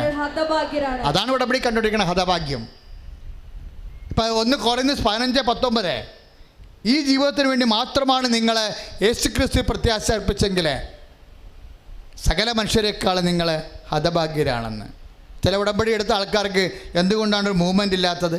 അവരിത് എങ്ങനെയെങ്കിലും ഒപ്പിച്ചിട്ട് അവസാനിപ്പിക്കാൻ വേണ്ടി നോക്കുകയാണ്. അവർക്ക് വിശുദ്ധ ജീവിതമോ ദൈവസ്നേഹമോ ഒന്നുമില്ല, മറിച്ച് കാര്യം കാണാൻ വേണ്ടിയുള്ള ഒരു അഡ്ജസ്റ്റ്മെൻറ്റിലാണ് പോകുന്നത്. അങ്ങനെ പോകരുത് മക്കളെ. അച്ഛൻ വഴക്കിടുകയല്ല, കാര്യം ഉടമ്പടി ഇന്ന് നമുക്ക് ലഭ്യമായതിൽ വെച്ച് ഏറ്റവും വലിയ പ്രാർത്ഥനയാണ്. ഇത് ദൈവം തന്നത് നിങ്ങൾക്കറിയാവോ? ഒരു സുപ്രഭാതം തന്നതല്ല, 32 കൊല്ലം ഉപവസിച്ചതിൻ്റെ ഫലമാണ്. ചുമ്മാ ഉപവസിച്ചിട്ടല്ല. അതായത് 5 പൈസ പോലും ജനങ്ങളോട് ചോദിക്കാതെ വാങ്ങിക്കാതെ സാമ്പത്തിക ലക്ഷ്യമില്ലാതെ ജനങ്ങൾക്ക് അങ്ങോട്ട് കൊടുത്തും കർത്താവിൻ്റെ തിരുസന്നിധിയിൽ എത്ര കഷ്ടപ്പെട്ട രോഗമാണെങ്കിലും വലിവാണെങ്കിലും പനിയാണെങ്കിലും വന്ന ആൾക്കാരെ കേട്ടും കണ്ടും അവർക്ക് കർത്താവിൻ്റെ വചനം പറഞ്ഞും ഞാനും എൻ്റെ കൂടെ പ്രവർത്തിച്ചിട്ടുള്ള ആയിരം ആൾക്കാരുടെ ഉപവാസത്തിൻ്റെയും പ്രാർത്ഥനയുടെയും ഫലമാണ് പരിശുദ്ധ അമ്മ പ്രത്യക്ഷപ്പെട്ട് നമുക്ക് ഈ ഉടമ്പടി പ്രാർത്ഥന പോലൊരു പ്രാർത്ഥന രൂപപ്പെട്ടു തന്നത്. ഇത് നന്നായി കൃത്യമായിട്ട് ചെയ്താൽ നമുക്ക് ഇഹലോകം മാത്രമല്ല, ഭൗതികമായ കാര്യം മാത്രമല്ല, ദൈവത്തിന് ഒരിക്കലും ഒരു ഭൗതികമായ കാര്യം മാത്രം ഒരാൾക്ക് കൊടുക്കാൻ പറ്റത്തില്ല. എന്താ കാര്യം? ദൈവം കൊടുക്കുമ്പോൾ അവൻ്റെ ഏറ്റവും നല്ല ദാനമായ നിത്യജീവൻ ഉൾപ്പെടെയാണ് കൊടുക്കുന്നത്. അപ്പോൾ ബുദ്ധിബോധമുള്ള വിശ്വാസി നിത്യജീവനെ കൊണ്ട് കൂടി കർത്താവിനോട് ചോദിക്കണം. ചില ആൾക്കാരുടെ ചില കാര്യങ്ങൾ നടക്കാത്തതിൻ്റെ കാരണം എന്തറിയാവോ? അവിടെ ഇന്നല്ലെങ്കിൽ നാളെ നിത്യജീവന് അത് കളങ്കമാകണ കൊണ്ടാണ്. അത് കൗൺസിലിംഗ് ചെയ്യുമ്പോഴേ മനസ്സിലാകത്തുള്ളൂ. ഞാൻ പറഞ്ഞ അപ്പോൾ കൗൺസിലിംഗ് വരുമ്പോൾ ഞാൻ ചില കാര്യങ്ങൾ മാറ്റും. മോളെ ഇത് വേണ്ട, മോളെ ഇത് പൊട്ടയാണ്, ഇതെങ്ങാനും കിട്ടിയാൽ ഭൗതികമായി നേടും, പക്ഷേ കർത്താവിന് നിന്നെ നഷ്ടപ്പെടുകയോ നിനക്ക് കർത്താവിന് നഷ്ടപ്പെടുകയോ ചെയ്യും. അതുകൊണ്ട് നമുക്ക് ഈ സാധനം വേണ്ടെന്ന് പറയും. ഇപ്പം ചില കല്യാണമൊക്കെ വളരെ മോഹിപ്പിക്കുന്ന കല്യാണമായിരിക്കും, പക്ഷേ ആ കല്യാണം പോകും. അപ്പോൾ അവരൊന്നും പറഞ്ഞു, അച്ഛാ ഉടമ്പടി ചെയ്തിട്ടും അച്ഛാ നല്ല കല്യാണമായിരുന്നു അച്ഛാ, ഉടമ്പടി ചെയ്തിട്ടും അത് പോയല്ല അച്ഛാ എന്ന് പറയും. അപ്പം ഞാൻ മെസ്സേജ് എടുത്ത് നോക്കുമ്പോൾ കർത്താവ് പറഞ്ഞ് 15:14 എന്താണ്? എൻ്റെ പിതാവ് നടാത്തതെല്ലാം പറിച്ചു മാറ്റപ്പെടുമെന്ന്. ഞാൻ പറഞ്ഞു, മോളെ കണ്ട് വായിച്ച് നോക്കിയേ, ഇതാണ് മെസ്സേജ്, ബിബ്ലിക്കൽ മെസ്സേജ്. നീ പറഞ്ഞ 15, നീ പറഞ്ഞ 13, നീ പറഞ്ഞ മത്തായി എടുത്ത് വായിക്കുക. അപ്പം കണ്ണും നിറയും. കർത്താവ് ഇത്രയും കൃത്യമായിട്ടാണല്ലോ പറയണതെന്ന്. എന്താണ്? നിൻ്റെ ദൈവപിതാവ് നടാത്തതെല്ലാം പറിച്ചു മാറ്റപ്പെടും. ദൈവമേതരെ ഇപ്പം ചില ആൾക്കാർ പറഞ്ഞു, അച്ഛാ ട്യൂബിലായിരുന്നു അച്ഛാ എന്ന് പറയും. അപ്പം ഞാൻ ട്യൂബിലാണ് അച്ഛാ, പിന്നെ എടുത്ത് കളഞ്ഞെന്ന് പറയും. അപ്പം ഞാൻ പറഞ്ഞു, മോളെ ട്യൂബ് എടുത്ത് കളഞ്ഞാന്ന് ചോദിക്കും. അല്ല, അത് സീരിയസ് ആയിട്ട് ചോദിക്കണതാണ്. കാര്യം ഉടമ്പടി ചെയ്യണ ഒരു മകളുടെ പോലും ട്യൂബ് എടുത്ത് കളയാൻ ഞാൻ സമ്മതിക്കത്തില്ല. ട്യൂബിലാകാം, പക്ഷേ ട്യൂബ് എടുത്ത് കളഞ്ഞാൽ പിന്നെ നമുക്ക് അടുത്ത കുഞ്ഞിനെ നമുക്കറിയില്ല കുഞ്ഞിനെ എപ്പോഴും കിട്ടുമെന്ന് നമുക്കറിയാം. അപ്പോൾ ഞാൻ പറഞ്ഞു, അപ്പോൾ എന്നോട് പറഞ്ഞു, അച്ഛാ ട്യൂബ് എടുത്ത് കളഞ്ഞില്ല. ഞാൻ പറഞ്ഞു, മതി, ദാറ്റ്സ് ഓക്കെ, ക്ലിയർ. പിതാവ് നടാത്ത ചെടികളെ പിഴുതു മാറ്റപ്പെട്ടു, അത്രേ ഉള്ളൂ. അത് അബോർഷൻ സംഭവിച്ചെങ്കിൽ നമുക്ക് പ്രശ്നമില്ല. ചിലർ അബോർഷൻ സംഭവിച്ചെന്ന് പറഞ്ഞ് നിലയം പിടിച്ച് വരും. ഞാൻ പറഞ്ഞു, അവിടെ വയറെ കൊണ്ടിട്ട് പറഞ്ഞു, മര്യാദ കിടി, നിനക്ക് വയറില്ലേ, കർത്താവില്ലേ, പിന്നെ എന്ത് വേണം? കർത്താവ് കൊണ്ട് നിങ്ങൾക്ക് വയറുകൊണ്ട് പിന്നെ എന്താ പ്രശ്നം? നമുക്ക് കർത്താവ് കുഞ്ഞിനെ തരും, ഒരു പ്രശ്നവും ഇല്ല. ഉള്ള പ്രശ്നം എന്താ? ഇപ്പോഴേ പിതാവ് നടാത്തതാണ് പിതാവ് എടുത്ത് കളഞ്ഞിരിക്കുന്നത്. നന്ദി പറയുമെന്ന് പറയും. അപ്പം നിലയും പിടിച്ചുകൊണ്ട് വന്ന ആൾ സന്തോഷിച്ച് ചിരിച്ചുകൊണ്ട് പോയി പ്രാർത്ഥിച്ചുകൊണ്ട് പോകും. നിങ്ങൾക്കും അതുപോലെയാണ്. അല്ലാതെ ദൈവം ഒരു അനീതിയും ആരോടും ചെയ്യത്തില്ല. ദൈവം നിത്യത കണക്കാക്കി, ദൈവം നിൻ്റെ ഭൗതികമായ കാര്യങ്ങൾ കണക്കാക്കി. ഇനിയിപ്പോൾ ജനിക്കാൻ പോകുന്ന എത്ര അമ്മമാരാണ് മക്കളെ ഓർത്ത് ഇവിടെ അമ്മ ജാമ്യം എടുക്കണം എന്നൊക്കെ അറിഞ്ഞത് ഉടമ്പടി ചെയ്തതിന് ശേഷമാണ്. എത്ര കഞ്ചാവ് പാർട്ടിക്കാർ ജാമ്യം എടുത്തിട്ടുണ്ടെന്നറിയാമോ? കാര്യം ഞങ്ങൾ വന്ന് നിലവിളിക്കും, അമ്മേ അവൻ കഞ്ചാവായിപ്പോയി, എന്ത് ചെയ്യാൻ? അവൻ കഞ്ചാവായിപ്പോയി, കഴുത്തേക്കേറിയുമായിപ്പോയി, പെണ്ണുങ്ങളെ കണ്ട് അവൻ വിടത്തുമില്ല, ഇത്ര അസുര വിത്ത, ഇവനെ തല്ലിക്കൊല്ലാൻ പറ്റുമോ? ഒന്നെങ്കിൽ അവനെ തട്ടിക്കളാമ്മ, അല്ലെങ്കിൽ ഇങ്ങോട്ട് തിരിച്ചതാ. അല്ല, അത് ഞാൻ പ്രാർത്ഥിക്കണതല്ല, ഈ പെറ്റ അമ്മമാർ തന്നെ വന്ന് പ്രാർത്ഥിക്കണതാണ്. അവനെ എനിക്ക് തരണമെന്നുണ്ടെങ്കിൽ നീ നന്നാക്കി തരണം, ഇങ്ങനെ രീതി എനിക്ക് വേണ്ട. അമ്മമാരുടെ പ്രാർത്ഥന നിങ്ങൾ കേൾക്കണം. എന്താ അമ്മമാർ പറയണത്? അവൻ എനിക്ക് തരണമെന്നുണ്ടെങ്കിൽ എനിക്ക് നന്നാക്കി തരണം, അല്ല ഇങ്ങനെ ഒരാളെ എനിക്ക് വേണ്ടെന്ന് പറയും. നിന്നെ ആവശ്യമില്ലാത്ത ഒരാളെ എനിക്ക് ആവശ്യമില്ലെന്ന് പറയും. എൻ്റെ അമ്മ ഇടിപെട്ട അമ്മമാരാണ്. അതായത് അതാണ് അപ്പം ദൈവം. അപ്പം ഒന്നാം പ്രമാണമല്ലേ? അതായത് എല്ലാ കത്തിനേക്കാളും ഒരു ദൈവത്തെ സ്നേഹിക്കുക എന്ന് പറയുമ്പോൾ ഒന്നാം പ്രമാണത്തിലാണ് ആ പ്രാർത്ഥന പോകുന്നത്. ആ പ്രാർത്ഥനയുടെ ഫോർമാറ്റ് പോകുന്നത് എന്താണ്? ദൈവമേ, എൻ്റെ മകൻ ഇങ്ങനെയാണ്, അവൻ എനിക്ക് തരികയാണെങ്കിൽ അവനെ നീ എനിക്ക് നന്നാക്കി തരണം. എനിക്ക് നന്നാക്കി തന്നില്ലെങ്കിൽ നിന്നെ അവന് വേണ്ടെന്നുണ്ടെങ്കിൽ എനിക്കവനെ വേണ്ടെന്ന് തൻ്റെ ഇടത്തോടെ അമ്മയ്ക്ക് കർത്താവിന് മുമ്പിൽ പറയാൻ കഴിഞ്ഞാൽ അത് ഒന്നാം പ്രമാണത്തിൻ്റെ ഏറ്റുപറച്ചിലും ദൈവത്തിന് മഹത്വമാണെങ്കിൽ, ദൈവം നീതിമാനാണെങ്കിൽ നിനക്ക് തരാതിരിക്കുമോ? അതുകൊണ്ടാണ് വിവേകം വേണമെന്ന് പറഞ്ഞത്. പ്രാർത്ഥിക്കുമ്പോഴേ പരിശുദ്ധാത്മാവിൻ്റെ വിവേകം വേണം. പ്രാർത്ഥിക്കുക, കർത്താവായ ദൈവമേ, വിവേകത്തോടെ പ്രാർത്ഥിക്കുവാൻ, ദൈവത്തിന് സംപ്രീതമായ രീതി പ്രാർത്ഥിക്കുവാൻ എന്നെ അഭിഷേകം ചെയ്യണമേ. സ്തുതിക്കട്ടെ, ഹല്ലേലൂയ, ഹല്ലേലൂയ, ഹല്ലേലൂയ. കരങ്ങൾ ഉയർത്തിക്കൊണ്ട് സ്തുതിക്കട്ടെ, ഹല്ലേലൂയ, ഹല്ലേലൂയ, ഹല്ലേലൂയ. കരങ്ങൾ ഉയർത്തിക്കൊണ്ട് സ്തുതിക്കട്ടെ. കർത്താവേ, അഭിഷേകത്തോടെ പ്രാർത്ഥിക്കാം. സ്തുതിക്കട്ടെ, ഹല്ലേലൂയ, ഹല്ലേലൂയ, ഹല്ലേലൂയ. കരങ്ങൾ ഉയർത്തിക്കൊണ്ട് സ്തുതിക്കട്ടെ. കർത്താവായ ദൈവമേ, ഞങ്ങളെ പ്രാർത്ഥിക്കാൻ പഠിപ്പിക്കണമേ. കർത്താവേ, നിറഞ്ഞ ദൈവസ്നേഹത്തോടുകൂടി പ്രാർത്ഥിക്കാൻ, കർത്താവേ, നിഷ്കളങ്കതയോടെ പ്രാർത്ഥിക്കാൻ, വചനത്തെ വിശ്വസിച്ചുകൊണ്ട് പ്രാർത്ഥിക്കാൻ, അകിൽ പ്രത്യാശ വെച്ചുകൊണ്ട് പ്രാർത്ഥിക്കാൻ, കർത്താവേ, ദൈവശരണത്തോടുകൂടി പ്രാർത്ഥിക്കാൻ. കർത്താവായ ദൈവമേ, അങ്ങ് ഞങ്ങളെ പഠിപ്പിക്കണമേ. അങ്ങ് ഞങ്ങളുടെ വിശ്വാസത്തെ വർദ്ധിപ്പിക്കണമേ. ഞങ്ങളുടെ ചിന്തകളെ പ്രകാശിപ്പിക്കണമേ. ഹല്ലേലൂയ. പരിശുദ്ധ പരമദിവ്യകാരുണ്യത്തിന് മക്കളെ, പിന്നെ ഉണ്ടല്ലോ, വചനങ്ങൾ കേൾക്കുമ്പോഴേ വചനം ആരാണ് നമ്മളോട് പറയണത്? ഈശോയല്ലേ പറയണത്. ഈ കാലങ്ങളിൽ നമ്മൾ അച്ഛൻ്റെ നാവിലൂടെ സംസാരിക്കണമെന്നേ ഉള്ളൂ. കർത്താവിന് ശരീരമില്ലാത്തത് കൊണ്ടും ദൈവമായതുകൊണ്ടും വചന പ്രഘോഷയുടെ നാവിലൂടെ സംസാരിക്കുക. അപ്പം ഞങ്ങളാണെങ്കിൽ നോക്കിയിട്ടൊന്നുമല്ല പറയണത്, പ്രാർത്ഥിച്ചിട്ട് പറയുകയാണ്. ഈ പറഞ്ഞ പല വചനങ്ങളും ഞാൻ പ്രാർത്ഥിച്ചു പോലും ഇല്ലാത്ത വചനങ്ങൾ. അതായത് ഇന്നിങ്ങോട്ട് മനസ്സ് വരുമ്പോൾ നമ്മൾ ധ്യാനിക്കുമല്ല, ഇന്ന വചനങ്ങളെ കുറിച്ചൊരു ധാരണ നമുക്ക് കിട്ടത്തില്ലേ? അങ്ങനെ പോലും ഇല്ലാത്ത വചനങ്ങളാണ് ഇപ്പോൾ സംസാരിക്കണത്. എന്താണ്? അച്ഛൻ പോലും അല്ല സംസാരിക്കണത്. ഈശോ സംസാരിക്കുമ്പോൾ നിങ്ങൾ അത് സ്നേഹത്തോടെയാണ് കേൾക്കണത്. പ്രാർത്ഥിച്ച്, കർത്താവായ ദൈവമേ, ദൈവവചനം സ്നേഹത്തോടെ ശ്രവിക്കുവാൻ എന്നെ സഹായിക്കണമേ. ദൈവവചനം സ്നേഹത്തോടെ ശ്രവിക്കുവാൻ എന്നെ സഹായിക്കണമേ. Price the Lord, hallelujah. മക്കളെ, ഇതിൻ്റെ അകത്ത് മുഴുവനും ഒരു 50% അനുഗ്രഹത്തിൻ്റെ ഒരു ഡൈനാമിസം, ഒരു 50% വചനത്തിൻ്റെ ആക്ടിവേഷനിലാണ് കിടക്കുന്നത്. വചനം നമ്മൾ എക്സിക്യൂട്ട് ചെയ്യത്തില്ലേ, പ്രയോഗത്തിൽ വരുത്തണില്ലേ? വചനം പ്രയോഗത്തിൽ വളർത്തുന്നവർ, അതിനാണൊരു കൃപ ചോദിക്കേണ്ടത്. നിങ്ങൾ ഉടമ്പടി ചെയ്തിരിക്കുന്ന വിഷയങ്ങൾ നമ്മുടെ വിഷയങ്ങളല്ല. എന്താ കാര്യം? അതിപ്പോൾ മാതാവിൻ്റെ വിഷയങ്ങളായില്ലേ? മനസ്സിലായില്ലേ മക്കളെ? നിങ്ങൾ ഉടമ്പടി ചെയ്ത് കഴിഞ്ഞാൽ പിന്നെ അത് നമ്മുടെ വിഷയമല്ല. എന്തായാലും നമ്മൾ സമർപ്പിച്ചു, അത് അമ്മയുടെ കയ്യിലിരിക്കുകയാണ്. ഇനി നമ്മുടെ വിഷയമുണ്ട്. എന്താ കാര്യം?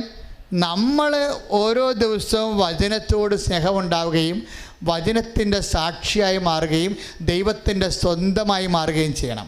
ഈ വചനം കേട്ടിട്ട് അത് പാലിച്ച് കഴിയുമ്പോൾ, ഇപ്പം ഞാൻ മുമ്പ് പറഞ്ഞില്ലേ, ആ വാട്സപ്പ് ചെയ്ത പരിപാടി പാർട്ടിയില്ലേ, അയാളുടെ കൂടെ 7 കൊല്ലം കൂടി ജീവിക്കാൻ പറഞ്ഞിരിക്കുകയല്ലേ. വലിയ പാടായിരിക്കും ജീവിക്കാൻ, പണിയായിരിക്കും, ഒരു സമാധാനം കിട്ടത്തില്ല, എപ്പോഴും കറുത്ത കയറാനും നേരം ഉണ്ടാകത്തുള്ളൂ. ഞാൻ പറഞ്ഞ പല വിഷയങ്ങൾക്ക് ഇടപെടരുത്, പ്രാർത്ഥിക്കുക മാത്രമേ ചെയ്യാവൂ. അയാൾ നീ ചെന്ന് കുടുക്കിൽ ചാടിപ്പോയി, രക്ഷിക്കാനൊക്കെ മാർഗമുണ്ട്, പക്ഷേ അവിടെ നീ വെയിറ്റ് ചെയ്യണം, പ്രെയർ ചെയ്ത് വെയിറ്റ് ചെയ്യണം. ഇനി അഡീഷണൽ സിൻസ് ഒന്നും ഉണ്ടാക്കരുത്, മനസ്സിലായില്ലേ? അതായത് ഒരു പാപത്തിൽ ജീവിക്കുന്നവർ പിന്നെ പുതിയ പാപങ്ങൾ ഉണ്ടാക്കരുത്. അത് പറഞ്ഞു, ഇപ്പോൾ കിഡ്നിയിൽ ക്രിയാറ്റിൻ കൂടുതലാണ്, അത് പിന്നെ അവരെന്ത് ചെയ്യണം? അവർ പിന്നെ ഉറക്കം നിന്നും ഇല്ലാത്ത പുലിവാല് കാണിച്ചും ഒക്കെ ക്രിയാറ്റിൻ കൂട്ടിയെടുക്കരുത്.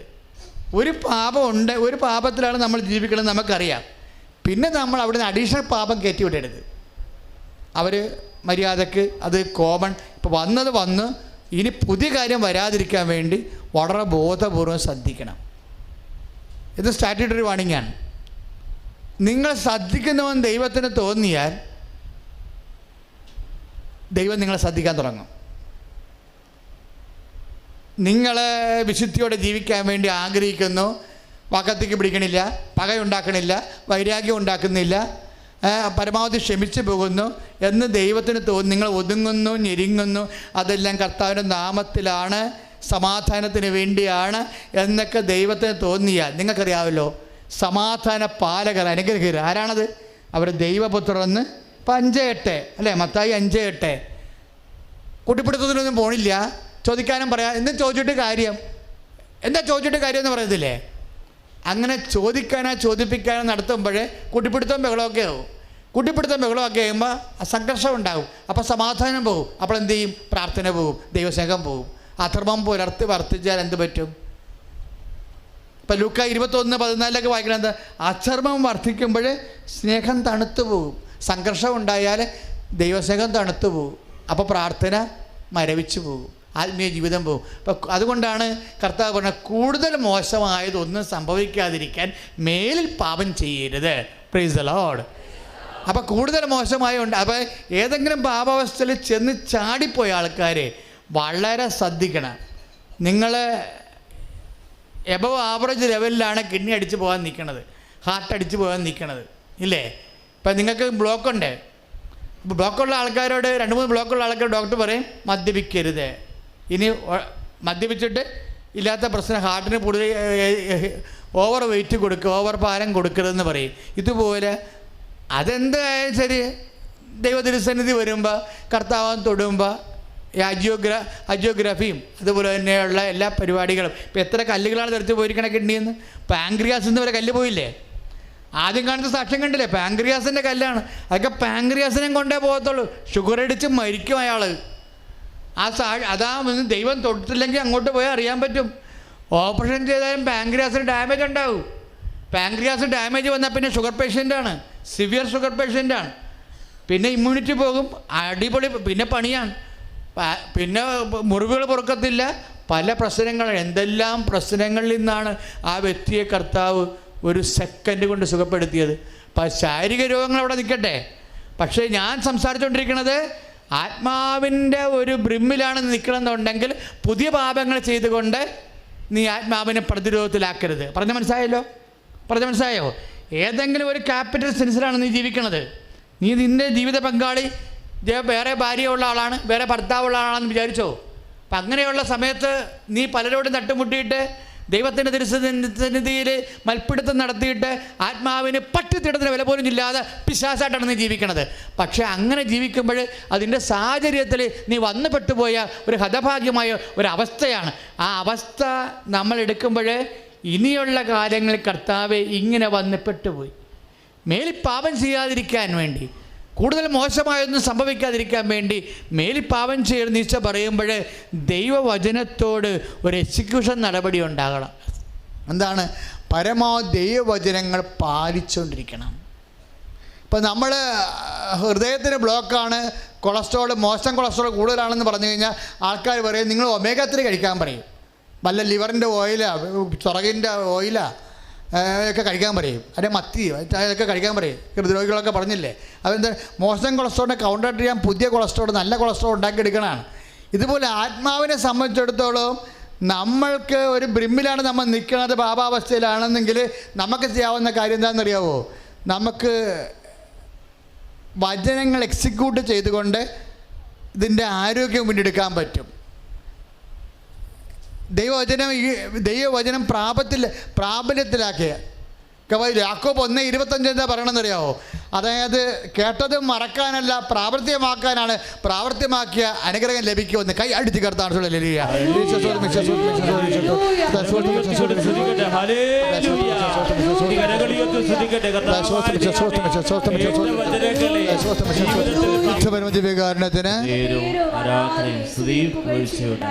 അച്ഛനോട് ചേർന്ന് പ്രാർത്ഥിക്കുക. കർത്താവായ ദൈവമേ, വചനം പാലിച്ചുകൊണ്ട് ആത്മാവിന്റെ ആരോഗ്യം വീണ്ടെടുക്കുവാൻ, അനുഗ്രഹം പ്രാപിക്കുവാൻ വചനത്തിലൂടെ വെളിപ്പെടുത്തതിന് നന്ദി പറയുന്നു. ഹല്ലേലൂയ. അപ്പോൾ ഒരു വചനമെങ്കിലും ഒരു ദിവസം പാലിക്കാൻ വേണ്ടി പ്രത്യേകം ശ്രദ്ധിക്കണം. ഒരു വചനമെങ്കിലും ഒരു ദിവസം പാലിക്കാൻ വേണ്ടി. അപ്പം അങ്ങനെ അല്ലെങ്കിൽ ഒരാഴ്ചയിലൊരു വചനം പാലിക്കാൻ വേണ്ടി, ഒരു വചനം പാലിക്കാൻ. ഇപ്പം ഞാൻ അവളോട് എന്താ പറഞ്ഞത്? മോളെ പിടിച്ച് നിൽക്കും മോളെ. ഇപ്പം കുദാശ ചെയ്ത ബന്ധമാണെങ്കിലും ചില സമയത്ത് ഭർത്താവ് മദ്യപാനിയാണെങ്കിൽ ഒരു കണക്കിന് അച്ഛാ പണിക്കും പോകത്തില്ല അച്ഛാ, ഞാൻ പോയി വേലയെടുത്ത് കൊണ്ടുപോകുന്നത് എന്നെ ഇടിച്ച് കാശ് മേടിച്ച് അയാളെ കൊണ്ടുപോയി കുടിക്കുമെന്ന് പറയും. അയാൾ പണിക്ക് പോകത്തില്ല. പിന്നെ ഞാനാണ് കുഞ്ഞുങ്ങളെ ഉള്ളതുകൊണ്ട് പട്ടിണി കിടക്കാമെന്ന് വിചാരിച്ചാൽ പണിക്ക് പോകണത്. എന്നിട്ട് അയാൾ വന്നിട്ട് എന്നെ ഇടിച്ചിട്ട് ഇപ്പം അച്ഛനെയും കൂടി പറയുന്നുണ്ടെന്ന്. ഞാൻ ഇപ്പോൾ കൃപാസനത്തിൽ വന്ന കാരണം ഇപ്പം അയാൾ നിരങ്ങി രാത്രി നിരങ്ങി വന്നു വെച്ചാൽ നീ അച്ഛനെയും കൂട്ടി പറഞ്ഞിട്ടുണ്ടെന്ന്. അപ്പോൾ അല്ല, ഓരോ മനുഷ്യൻ്റെ അവസ്ഥയാണ്. മദ്യം കയറിക്കാൻ എന്ത് ചെയ്യാനാ? ആ സ്ത്രീയുടെയൊക്കെ ഒരവസ്ഥ നോക്കി. ഈ ആളെൻ്റെ കൂടെ ജീവിക്കണ്ടേ? ഞാൻ പറഞ്ഞു മോളെ ജീവിക്കണം മോളെ. എന്താ കാര്യം എന്നറിയാവാ? ഇത് 10:9 മർക്കോസിൻ്റെ സുവിശേഷം. എന്താ കാര്യം? ദൈവം യോജിപ്പിച്ചതാണ്. എന്താ പ്രശ്നം എന്നറിയാവാ? സംഗതി വിയോജിക്കാനാണെങ്കിൽ ഒരു 10,000 കാര്യമുണ്ട് ഈ കണ്ടാമൃഗത്തിൽ നിന്ന് പോകാൻ, ഇല്ലേ? പക്ഷെ നമുക്ക് ഒരുമിച്ച് താമസിക്കാനാണെങ്കിൽ ഒറ്റ കാര്യമേ ഉള്ളൂ. നിങ്ങൾക്ക് പിരിയാനാണെങ്കിൽ ഒരു 100 കാര്യം കാണും. നിൻ്റെ ജീവിത പങ്കാളി പിരിഞ്ഞു പോകാനാണെങ്കിൽ, നിനക്ക് പിരിയാതിരിക്കാൻ തീരുമാനിച്ചാൽ നിനക്കൊറ്റ കാര്യമേ ഉള്ളൂ. എന്താ കാര്യം? എന്നെ കർത്താവ് യോജിപ്പിച്ചതാണെന്ന്. Praise the Lord. ഹല്ലേലൂയ. എൻ്റെ ദൈവവേദനേ, അത് നീ ഓർത്തുകൊണ്ടാണ് അവൻ്റെ ഇടിമേടിക്കണം എന്നുണ്ടെങ്കിലേ തടുക്കാൻ അമ്മയെ കർത്താവ് വിടും. കാര്യം എന്താണെന്നറിയാവോ? എൻ്റെ മകളാണെന്ന് അമ്മ പറയും, എൻ്റെ മകനാണെന്ന്. എന്താ കാര്യം? വചനത്തിന് വേണ്ടി ജീവിക്കുകയാണ്. നമുക്കൊന്നും കിട്ടിയില്ല ഇങ്ങോട്ട്. നമ്മളെ രാജക പുരോഹിത ഗണമായി ബലിയർപ്പിച്ചുകൊണ്ടിരിക്കുകയാണ്, അല്ലേ? ബലിയർപ്പിച്ചുകൊണ്ടിരിക്കുക. അതാ ബലിയില്ലേ, നീ കുടുംബജീവിതം അനുഭവിക്കുന്ന ബലിയില്ലേ, അത് 1 പത്രോസിൻ്റെ 5:2-5-9 1 പത്രോസ് 2:5 1 പത്രോസ് 2:9. എന്താ കാര്യം? നിൻ്റെ ബലി രാജ്യ പുരോഹിത ഗണമെന്ന രീതിയിൽ പൗരോഹിത്യത്തിനടുത്ത ബലിയാണ് നീ അർപ്പിക്കേണ്ടത് കുടുംബത്തിൽ. ആ ബലി അർപ്പിക്കുമ്പോൾ കർത്താവിൻ്റെ നാമത്തിൽ അത് കാഴ്ചവെക്കുമ്പോൾ കാസായാലും പിലാസയിലേക്ക് പരിശുദ്ധാത്മാവ് ഇറങ്ങി വരണ പോലെ ദൈവത്തിൻ്റെ ശക്തി നിന്നിലേക്ക് ഇറങ്ങി വരും. വരുമ്പോൾ അതിനെ പ്രതിരോധിക്കാനുള്ള സർപ്പങ്ങളെ കയ്യിലെടുക്കും. മാർഗമായി എന്ത് കഴിച്ചാലും ഒരു ഉപദ്രവം ഉണ്ടാക്കാത്ത, ഉപദ്രവം എന്തുണ്ടായാലും ഉപദ്രവം ഉണ്ടെന്ന് അറിയാത്ത ലൂക്കാ 10:19 നീ സർപ്പത്തിൻ്റെ മേൽ ചവിട്ടി നടക്കാൻ ഞാൻ നിനക്ക് അധികാരം നൽകുന്ന അധികാര അഭിഷേകം മേടിക്കുമ്പോൾ നീ അധികാര അഭിഷേകമുള്ള രാജക പുരോഹിതനായി കർത്താവ് നിന്നെ മാറ്റിക്കൊണ്ടിരിക്കുകയാണ്. ഇഹത്തിൽ മാത്രമല്ല മക്കളെ, അത് പരത്തിൽ നിന്ന് പരിക്കും. കൈ അടിച്ച് കർത്താവ്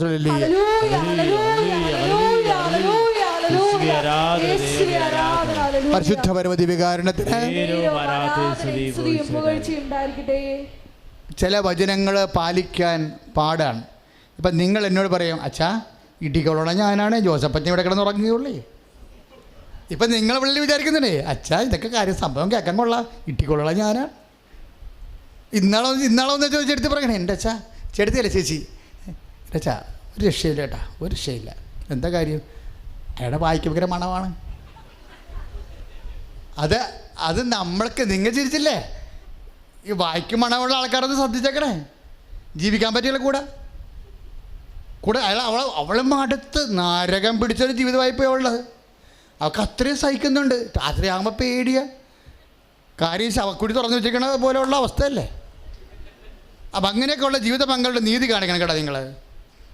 ഇതൊക്കെ ശാരീരികമായ ഒരു അടിസ്ഥാന ആവശ്യങ്ങളാണ് ഇതൊക്കെ. ചില ആൾക്കാർ ഇതൊന്നും ശ്രദ്ധിക്കണില്ല. അതിൻ്റെ പേരിൽ ചില ആൾക്കാർ ഇങ്ങനെ ഒലയിലിങ്ങനെ ഈ ഉരുകി തീരുകയാണ്. ആരോട് പറയാനാണ് എൻ്റെ മക്കളെ?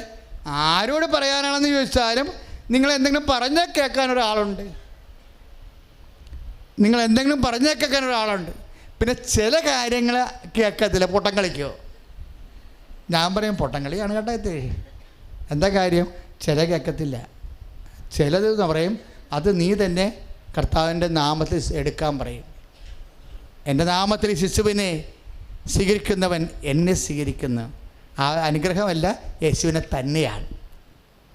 ചിലതിന് നമ്മൾ അനുഗ്രഹമല്ല സ്വീകരിക്കാൻ പോണത്. അതാണ് മർക്കോസ് 9:37.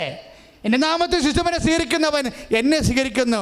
ബലഹീനമായ ഒരു സാഹചര്യങ്ങളാണ് ശിശു എന്ന് നമുക്കറിയാം. ഒരു ശൈശവമായ ഒരു വിഷയം. ഒരു ശിശുവിനെ സ്വീകരിക്കുന്ന വെച്ചെന്നറിയാവില്ല, നമുക്ക് ഒന്നും ചെയ്യാൻ പറ്റത്തില്ല. ശിശുവിൻ്റെ ജലദോഷം വന്നാലും നമ്മൾ കൈ കൊണ്ട് ചെല്ലണം, ഇല്ലേ? ഒന്നും ചെയ്യാൻ പറ്റത്തില്ല. ഒരു ഭർത്താവിനെ കെട്ടിയെടുത്തിട്ടോ ഭാര്യയെ കെട്ടിയെടുത്തിട്ടോ ഒന്നും ചെയ്യാൻ പറ്റാത്ത ആൾക്കാരുണ്ട്. ശിശുവാണെന്ന് വിചാരിച്ചാൽ മതി. മറിച്ചല്ലേ? മനസ്സിലായില്ലേ? നമ്മൾ ശിശുവിന് എന്താ കുളിപ്പിച്ച് കൊടുക്കണം, പൊട്ടൊഴിച്ച് കൊടുക്കണം, ബാക്കി അതിൻ്റെ ദിനചര്യ എല്ലാം എടുക്കണം. കൊച്ചൊന്നും ചെയ്യത്തില്ല. ഒന്നും ചെയ്യത്തില്ല. പിന്നെ ആക്രമിക്കണം, നിലവിളിച്ച് പിന്നെ നമ്മളവിടെ ചെന്ന് നിൽക്കുകയും ചെയ്യണം. നമ്മളെ പോയിട്ട് തീറ്റിക്കപ്പത്തലും ഇല്ല. അതാണ് കുഞ്ഞിൻ്റെ അവസ്ഥ. നിൻ്റെ ഭർത്താവിൻ്റെ അവസ്ഥ ഇതുപോലെ ഇരിക്കും, നിൻ്റെ ഭാര്യയുടെ അവസ്ഥ ഇതുപോലെ ഇരിക്കും. ഒരു പ്രയോജനമില്ല. നമ്മൾ തന്നെ എല്ലാത്തിനും ചെല്ലണം. ദൈവം ഇതിനേക്കാൾ നില കെട്ടാതെ പോലെ കന്യാസ്ത്രീ ആയാൽ മതിയായിരുന്നു. ഒന്നുമില്ലെങ്കിൽ സമരത്തിനെങ്കിലും പോകാമായിരുന്നില്ല. കുറേ വേഷക്കാർ. അപ്പോൾ ഇതിൻ്റെ അവസ്ഥ എന്ന് വെച്ച് കഴിഞ്ഞാൽ ഇങ്ങനെയുള്ളൊരു പ്രോഗ്രാം വരുമ്പോൾ ശിശുവാണെന്ന് മനസ്സിലാക്കണം. അല്ല നീ നിൻ്റെ അമ്മയടുത്ത് പോലും പോയി നിലവിളിക്കരുത്. ഭർത്താവിൻ്റെയൊക്കെ എന്തൊക്കെ ഇങ്ങനെ വിഷയം വരുമ്പോഴേ അമ്മയടുത്ത് പോയി നിങ്ങളിവിടെ സമാധാനം ജീവിക്കുന്നുണ്ടല്ലേ, നിങ്ങൾക്ക് കുഴപ്പമൊന്നുമില്ലല്ലോ, എന്നെ കെട്ടിയാൽ നരകത്തിൽ കൊടുത്തപ്പോൾ തന്നെ നിങ്ങൾക്ക് സമാധാനമായില്ല, ഞാൻ ചത്തുകൾ നിങ്ങളുടെ പേരെഴുതി വെക്കുമെന്ന് പറയും. അമ്മയോട് പറയണാണേ, ഞാൻ എന്തെങ്കിലും ചത്തുകൾ നിങ്ങളുടെ പേരെഴുതി വെക്കുമെന്ന്. ഇങ്ങനെ ഡയലോഗ് ഒന്നും ഫിറ്റ് ചെയ്യരുത്. ഈ ഡയലോഗ് ഫിറ്റ് ചെയ്യുകയാണെങ്കിൽ അതിനൊരു 100 ഡയലോഗ് ഫിറ്റ് ചെയ്യാൻ പറ്റിയ ആളാണ് ഇങ്ങേര്. എന്താ ചെയ്യുന്നറിയാമോ? 2:19 അമ്മ കൂടുതൽ പ്രയാസങ്ങൾ വരുമ്പോൾ പറയും എല്ലാം ഹൃദയത്തിൽ സംഗ്രഹിക്കുമെന്ന് പറയും. എന്നിട്ട് അതിനെക്കുറിച്ച് ധ്യാനിക്കുമെന്ന് പറയും. ചില കാര്യങ്ങൾ ദൈവത്തിന് വേണ്ടി മാത്രം നമ്മൾ സഹിക്കാൻ വേണ്ടിയുള്ള സംഭവങ്ങളാണ്. ദൈവത്തിന് വേണ്ടി. എന്തിനാണെന്നറിയാമോ? ഈ ശിശുവിനെ എൻ്റെ നാമത്തിൽ സ്വീകരിക്കണവൻ എന്നെ സ്വീകരിക്കുന്നു. എൻ്റെ ദൈവവേദന ചില സംഭവങ്ങൾ, ചില വിഷയങ്ങൾ നമുക്ക് ചെയ്യാൻ പറ്റത്തില്ല. സത്യം പറയുകയാണ്. ഞാൻ 32 കൊല്ലം ഈ ജോലി തുടങ്ങിയിട്ട്, ജനങ്ങളുടെ വേദന കേൾക്കാൻ തുടങ്ങിയിട്ട് 21 ലക്ഷം ആൾക്കാരുടെ വേദന ഞാൻ കേട്ടിട്ടുണ്ട്. നമുക്കറിയാമല്ലോ. അങ്ങനെ പക്ഷേ അങ്ങനെ ഒരു ദൈവാനുഗ്രഹം ആദ്യം മുതൽ കിട്ടിയതാണ്. അച്ഛനായ ഇടക്കാലം കൊണ്ട് തുടങ്ങിയല്ല, അച്ഛനായ കാലം കൊണ്ട് തുടങ്ങിയതാണ്. പക്ഷെ നമുക്കെന്താ സംസാരിക്കണമെന്നറിയാം. എനിക്ക് മനസ്സിലാകണത് ചില കാര്യങ്ങൾക്ക് ഒരു തീരുമാനം ഇല്ല. എങ്ങനെയാലും ഒരു 10% കാര്യങ്ങൾ തീരുമാനം ഉണ്ടാകത്തില്ല. ഇപ്പോൾ കർത്താവ് ഒരു വ്യാപാരി കർത്താവിൻ്റെ അടുത്ത് വന്ന് സംസാരിച്ചില്ലേ, ഞാൻ നിത്യജീവൻ പ്രാപിക്കാൻ ഞാൻ എന്ത് ചെയ്യണമെന്ന് പറഞ്ഞ് നീ എല്ലാത്തിനും ഉപരി ദൈവത്തെ സ്നേഹിക്കണം, നിന്നെപ്പോലെ നിൻ്റെ അയൽക്കാരനെ സ്നേഹിക്കണം എന്നൊക്കെ പറഞ്ഞില്ലേ. അപ്പോഴേ അയാളെന്താ പറഞ്ഞത്? ഞാൻ ചെറുപ്പകാലം മുതൽ ഇതെല്ലാം പാലിക്കുന്നുണ്ടെന്ന് പറയും. ഉടനെ കർത്താവ് പറഞ്ഞു നിനക്കൊരു കുറവുണ്ടെന്ന് പറഞ്ഞ്. 10:20 മർക്കോസ് 10:20 നിനക്കൊരു കുറവുണ്ട്. എന്താണ്? നിനക്കുള്ളതെല്ലാം പോയി വിറ്റ് ദരിദ്രർക്ക് കൊടുത്തിട്ട് എൻ്റെ അടുത്ത് വരാൻ. അയാൾ അപ്പം തന്നെ എബൌട്ടൻ അടിച്ചു പോയി. ഒറ്റടി അയാൾ എബൌട്ടൻ അടിച്ചു പോയി. നടക്കത്തില്ലെന്ന് പറഞ്ഞ് ആ വചനം പാലിക്കാൻ അങ്ങേർക്ക് പറ്റത്തില്ല. വചനമാണത്, പക്ഷെ അയാൾക്ക് പാലിക്കാൻ പറ്റത്തില്ല. അയാളെ എബോട്ടർ അടിച്ചു പോയി. അപ്പോൾ കർത്താവ് പറഞ്ഞു, മക്കളെ എന്ന് വിളിച്ച്. അപ്പോസ്തലന്മാരെ കുഞ്ഞുങ്ങളെന്ന് വിളിക്കുന്ന ഒരു ഭാഗമാണത്. മക്കളെ, ധനവാനെ ദൈവരാജ്യത്ത് പ്രവേശിക്കാൻ എന്തോ ഒരു പാടാണ്. അപ്പം ചില കാര്യങ്ങൾ പാടാണെന്ന് പറഞ്ഞില്ലേ? അപ്പോൾ ചില കാര്യം എന്തൊരു പ്രയാസമാണ്. എന്നിട്ട് പിന്നെയും കർത്താവിനെ അത് പറഞ്ഞിട്ട് പിന്നെയും അത് ഒപ്പിച്ച് പറയണം. മക്കളെ, ധനവാൻ ദൈവരാജ്യത്ത് പ്രവേശിക്കണേക്കാൾ എളുപ്പം ഒട്ടകം സൂചിക്കൊണ്ടില്ല പറയാം. അപ്പം അപ്പോസ്തലന്മാർ കണ്ണ് തള്ളിപ്പോയി. അങ്ങനെ എഴുതി വെച്ചിട്ടുണ്ട്, അപ്പോസ്തലന്മാർ കണ്ണ് തള്ളിയെന്ന്. കണ്ണ് തള്ളിയെന്നില്ല, വിസ്മയിച്ചെന്ന്. എന്നിട്ടൊരു ചോദ്യം ചോദിച്ചു, അങ്ങനെയാണെങ്കിൽ ആർക്ക് രക്ഷപ്പെടാൻ കഴിയും? അപ്പം കർത്താവ് ഉത്തരം പറഞ്ഞ് 10:30 മനുഷ്യന് ഇത്, മർക്കോസ് 10:30 എന്താ പറഞ്ഞത്? മനുഷ്യന് ഇത് അസാധ്യമാണ്, പക്ഷേ ദൈവത്തിനല്ല. അപ്പോഴും ഇപ്പം ഒരു വചനം നമ്മളോട് പാലിക്കാൻ പറഞ്ഞാലും നമ്മൾക്ക് അസാധ്യമായതുകൊണ്ട് നമ്മളതിൽ പരാജയപ്പെട്ടാലും ആ പരാജയം ദൈവം നമുക്ക് വേണ്ടി നികർത്തും കൈ അടിച്ച് കർത്താൻ.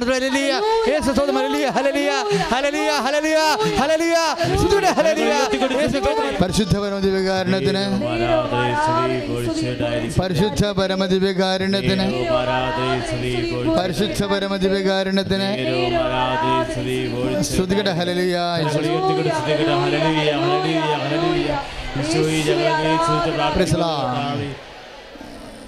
അതാത് ആ വചനം താഴേക്ക് വരുമ്പോഴേ 10:30 ഈശോ ഒരു കാര്യം പറയുന്നുണ്ട്. എന്താ പറയണത്? ഇവിടെ വെച്ച് തന്നെ 100 ഇരട്ടി, അതായത് കർത്താവിൻ്റെ വചനം പാലിച്ച് ജീവിക്കുന്നവർക്ക് ഇവിടെ വെച്ച് തന്നെ 100 ഇരട്ടി ലഭിക്കാതിരിക്കുകയില്ല. ഭവനങ്ങളും സഹോദരന്മാരും സഹോദരിമാരും മാതാക്കളും മക്കളും വൈരികളും അവയോടൊപ്പം പീഡനങ്ങളും വരാനിരിക്കുന്ന ലോകത്ത് നിത്യജീവനം. അപ്പോൾ 10:26 വചനമാണ്. സഞ്ചരിച്ച് 10:30 എത്തുമ്പോൾ ചില വചനങ്ങൾ നമ്മൾ ദൈവത്തിന് വേണ്ടി പാലിച്ച് ജീവിക്കുമ്പോൾ നമ്മുടെ മാനുഷ്യമായ പരാധീനതയും പരിമിതിയും കൊണ്ട് വചനങ്ങൾ പൂർണ്ണമായി പാലിക്കാൻ പറ്റിയില്ലെന്ന് വരും. പക്ഷേ അങ്ങനെ പറ്റാതെ വരുന്ന വചനങ്ങൾക്ക് മനുഷ്യന് അസാധ്യമായതുകൊണ്ട് തന്നെയാണ്. പക്ഷേ ദൈവത്തിനെല്ലാം. അപ്പോൾ നിൻ്റെ പരാധീനത കർത്താവ് കൂടി പരിഹരിച്ചിട്ട് നിനക്ക് 100 മാർക്ക് തരും. നീ 55 എഴുതിയിട്ടുള്ളെങ്കിൽ ബാക്കി 45 കർത്താവ് ഗ്രേസ് മാർക്കായിട്ട് ഇട്ട്. ഗ്രേസ് മാർക്കുണ്ട് ഇതിൻ്റെ അകത്ത്. പക്ഷേ സത്യസന്ധമായിട്ട് നമ്മൾ നിൽക്കണമെന്നേ ഉള്ളൂ. ഗ്രേസ് മാർക്കായിട്ട് എല്ലാം ചെയ്തിരിക്കണത്. എന്താ പ്രശ്നമെന്ന് പറഞ്ഞു കഴിഞ്ഞാൽ അത് എന്തിനുദ്ദേശിച്ചാണ് പറയണത്?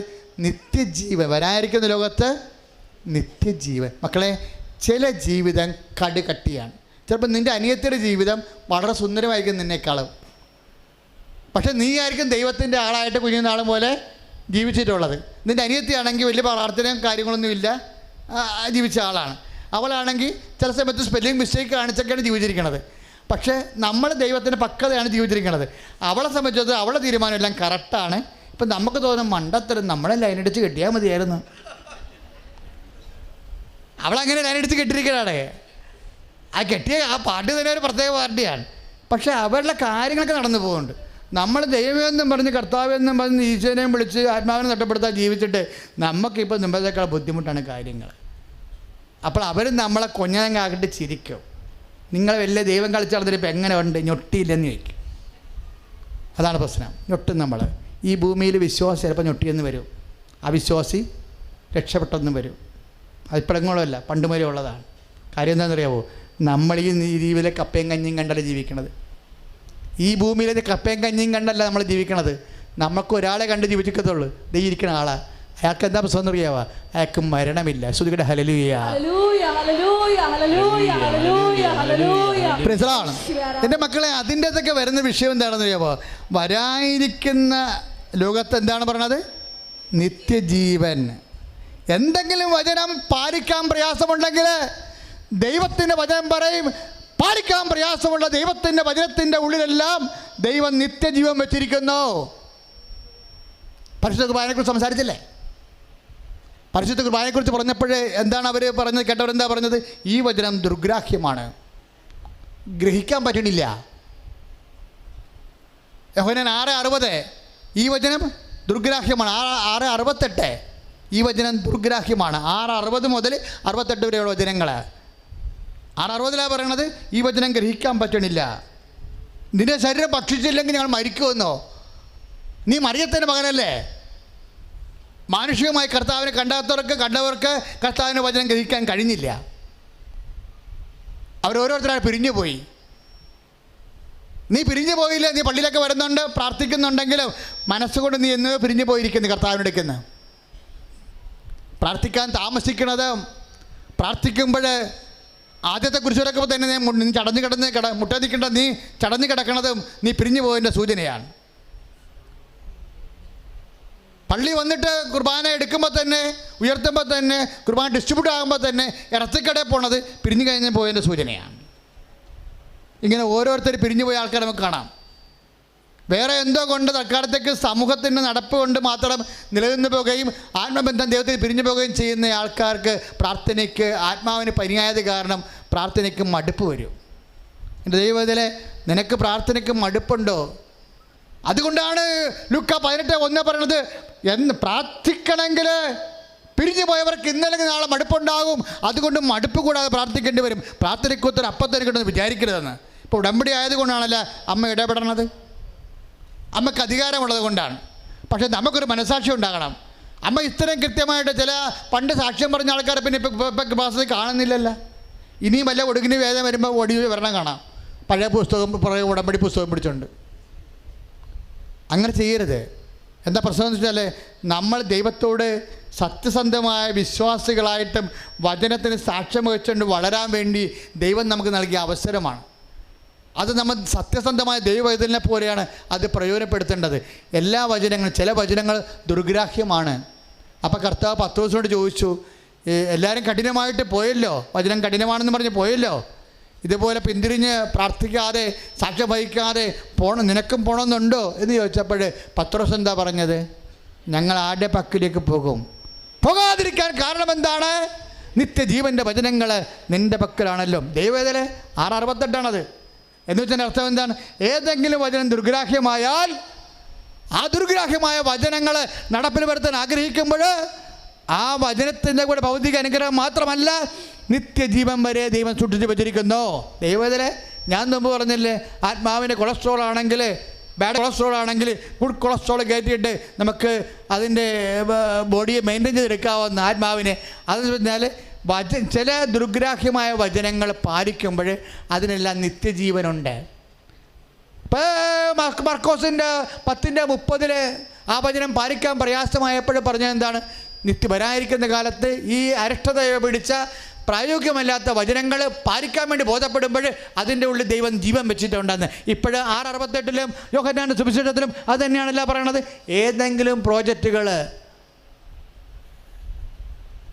നിങ്ങൾക്ക് ചെയ്യാൻ ബുദ്ധിമുട്ടുണ്ടെങ്കിൽ ജീവിതത്തിൽ, ഇപ്പോൾ ഒരു കല്യാണക്കാര്യം വന്നപ്പോൾ അമ്മയും മകനും കൂടി ഇടിയാണ്.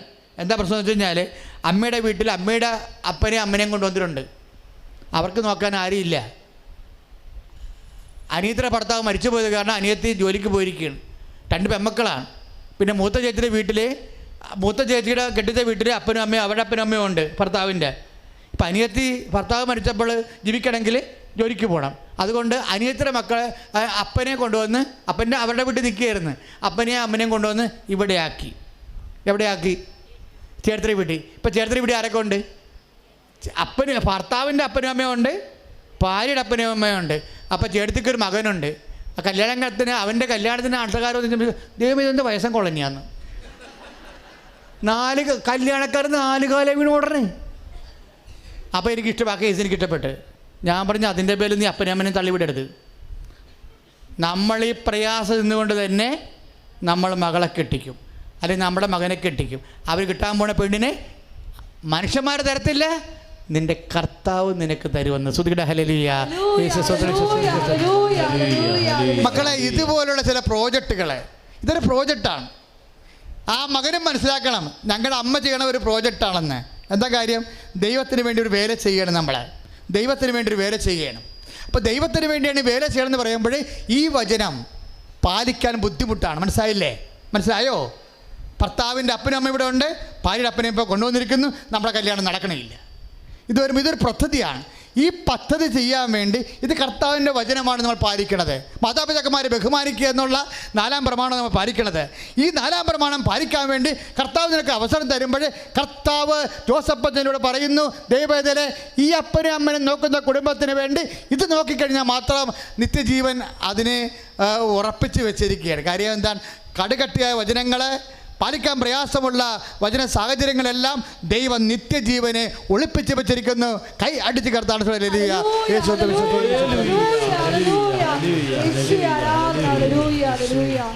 അപ്പോൾ വചന ഉടമ്പടി ഇരിക്കുന്നവർ ഒരു വചനത്തിന് സാക്ഷിയാകാൻ നോക്കണം. നിങ്ങൾ ഭൂമിയുടെ അതിർത്തി വരെ എനിക്ക് സാക്ഷികളായിരിക്കുമെന്ന് ഈശോ പറഞ്ഞില്ലേ? നമ്മൾ ലൂക്കായുടെ സുവിശേഷം 21-ാം അധ്യായം 13-ാം വാക്യം എന്താണ്? നിങ്ങൾ ഭൂമിയുടെ അതിർത്തി വരെ, നമ്മളുടെ ഭൂമി, നമ്മൾ ജീവിച്ചിരിക്കുന്ന കാലത്ത് നടന്നു തീർക്കുന്ന സ്ഥലമാണ് നമ്മുടെ ഭൂമി, ഇല്ലേ? നമ്മൾ ജീവിച്ചിരിക്കുന്ന കാലത്ത് നമ്മൾ ചവിട്ടി നടന്നു തീർക്കുന്ന ഭൂമിയാണ് നമ്മുടെ ഭൂമി. ഈ ജീവിച്ചിരിക്കുന്ന കാലത്ത് ജീവിതയാത്ര നടത്തുന്ന ആ ഭൂമിയുടെ അതിർത്തി വരെ നീ ആരായിരിക്കുമെന്നാണ് 11:21-13 പറയണത്. നിങ്ങൾ അവൻ്റെ സാക്ഷികളായിരിക്കുമെന്ന്. Price the Lord. അതുകൊണ്ട് അവൻ്റെ സാക്ഷികളാകാൻ കർത്താവ് നിനക്ക് അവസരം നൽകുമ്പോൾ, അത് മഹത്വത്തോടെ ചെയ്യുമ്പോൾ കർത്താവിൻ്റെ മഹത്വം നിന്നിലേക്ക് ചൊരിയുന്നു. പ്രാർത്ഥിക്കുക. കർത്താവായ ദൈവമേ, നിത്യന്റെ ജീവന്റെ വചനങ്ങള്, ഒളിപ്പിച്ചു വെച്ചിരിക്കുന്ന പദ്ധതികള് നിന്റെ നാമത്തിൽ ചെയ്തുകൊണ്ട് നിന്നെ മഹത്വപ്പെടുത്തിക്കൊണ്ട് നിന്റെ മഹത്വം സ്വീകരിക്കുവാൻ അഭിഷേകം ചെയ്യണമേ. എല്ലാവരും അഭിഷേകം ചെയ്യണമേ. ശ്രുതികട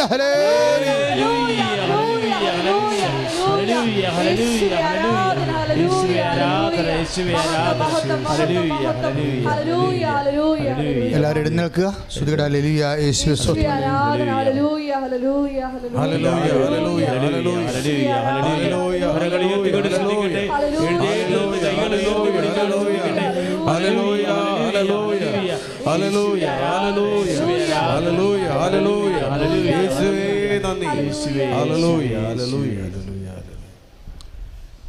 എല്ലാവരും എഴുന്നേൽക്കുക മക്കളെ.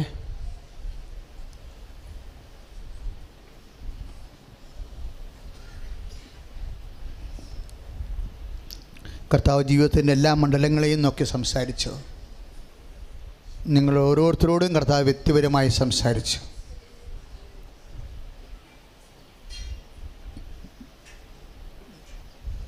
കർത്താവിൻ്റെ വചനം കേൾക്കുന്നവരെയും കർത്താവ് വചനം നൽകുമ്പോഴും കർത്താവ് നമ്മളെ അനുഗ്രഹിക്കുമെന്ന് എൻ്റെ മക്കൾ മനസ്സിലാക്കണം. ഇപ്പോഴേ ഇടതുവശത്തിന് തീപ്പൊള്ളൽ പോലെ അകത്ത് ശരീരം എവിടെയോ വെന്തതുപോലെ വേദന തോന്നുന്ന ഒരാളുണ്ട്. അൾസറാണോ മറ്റു രോഗമാണോ എന്ന് അച്ഛനെ അറിയില്ല. പക്ഷേ ആ വ്യക്തിയെ കർത്താവ് ഇപ്പോൾ സുഖപ്പെടുത്തിക്കൊണ്ടിരിക്കുന്ന ഹല്ലേലൂയ.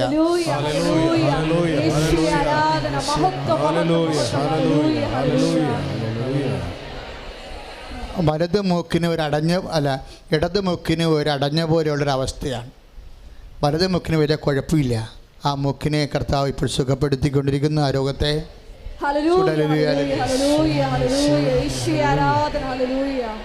വന്ന മനസ്സമ്മതം കഴിഞ്ഞതാണ്, ആ കല്യാണം പിരിഞ്ഞുപോയി. പക്ഷെ അതിൽ നീ വേദനിക്കേണ്ട എന്ന് പറയുന്നു. ചെറിയൊരു ജോലി ചെയ്യാൻ പറഞ്ഞപ്പോഴും നീ അങ്ങോട്ട് പറഞ്ഞു, ഇത് ഇതിനേക്കാൾ നല്ലത് മുടിവെട്ടാൻ പോണതായിരുന്നല്ലോ എന്ന് പറഞ്ഞു, തടി വടിക്കാൻ പോണതാണല്ലോ പറഞ്ഞു. നീ അങ്ങനെ പറയേണ്ടെന്നാണ് ഈശോ പറഞ്ഞത്. നീ ഇപ്പം അത് ചെയ്താൽ ചെറിയ ജോലിയാണെങ്കിലും ഇപ്പം നിൻ്റെ മുമ്പിൽ പറഞ്ഞ ജോലിയാണ് നീ ചെയ്ത ഭാവിയിൽ നിന്ന് ഉയർത്തുമെന്നാണ് ഈശോ വെളിപ്പെടുത്തുന്നത്. ശ്രുതിയുടെ ഹല്ലേലൂയ.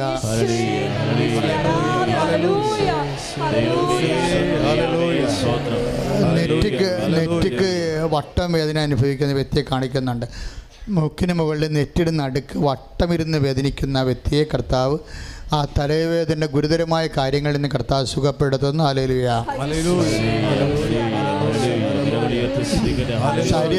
ശരീരത്തിന് പൊട്ടുകൾ, കറുത്ത പൊട്ടുകൾ വരും. ചെറിയൊരു വേദന, ചെറിയൊരു ചൊറിച്ചിൽ, പിന്നെ കറുത്ത പൊട്ടായിട്ട് മാറുന്നു. ആ രോഗത്തെ കർത്താവ് ഇപ്പോൾ സുഖപ്പെടുത്തുന്നു. ഹല്ലേലൂയ. കൊന്ത മണികൾ പോലെ കിടക്കുന്ന എന്തോ ഒരു മാല പോലെയുള്ള ശരീരത്തിലെ ഉള്ളിലുള്ള അവയവങ്ങളാണ്. അതിന് രോഗമാണ്. ഇനി അത് തന്നെ ഒരു രോഗമാണോ എന്ന് അറിയത്തില്ല. കർത്താവ് വ്യക്തിയെ സുഖപ്പെടുത്തണം.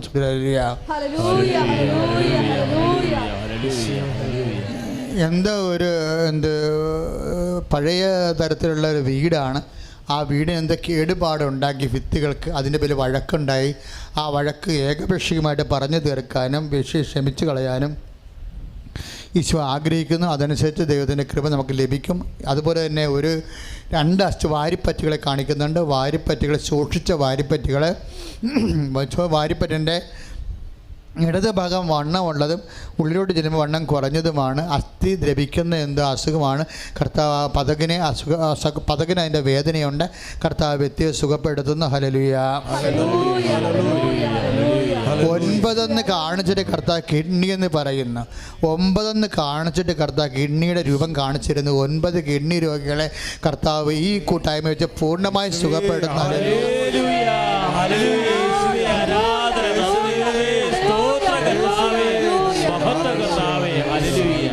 അച്ഛനോട് ചേർന്ന് പ്രകൃതാവായ ദൈവമേ, അന്ധന് കാഴ്ച നൽകിയവൻ, ചെകിടന് കേൾവി നൽകിയവൻ, ഊവന് സംഭാഷണ ശക്തി നൽകിയവനെ, മഹോ രോഗിയെ സുഖപ്പെടുത്തിയവനെ, മരിച്ചവനെ ഉയർപ്പിച്ചവനെ, നിന്റെ തിരുനാമത്തിന് സ്തോത്രം ചെയ്യുന്നു. എൻ്റെ കർത്താവേ, എൻ്റെ കർത്താവേ, ഓരോ രോഗികളെയും, ശ്വാസകോശ രോഗികളെ അങ്ങ് സ്പർശിക്കണമേ. ഹൃദയ രോഗികളെ അങ്ങ് സ്പർശിക്കണമേ. കരൾ രോഗികളെ അങ്ങ് സ്പർശിക്കണമേ. പാങ്ക്രിയാസ് രോഗികളെ അങ്ങ് സ്പർശിക്കണമേ. അണ്ഡാശയ രോഗികളെ, ഗർഭാശയ രോഗികളെ ഈ ആരാധനയിൽ ഇപ്പോൾ സ്പർശിക്കണമേ. ഹിരണിയ രോഗികളെ, വിസർപ്പ രോഗികളെ, സോറിയാസ് രോഗികളെ, പിസ്തുല രോഗികളെ യേശുവിന്റെ നാമത്തിൽ, യേശുവിന്റെ നാമത്തിൽ മാറിപ്പോട. ഹല്ലേലൂയ.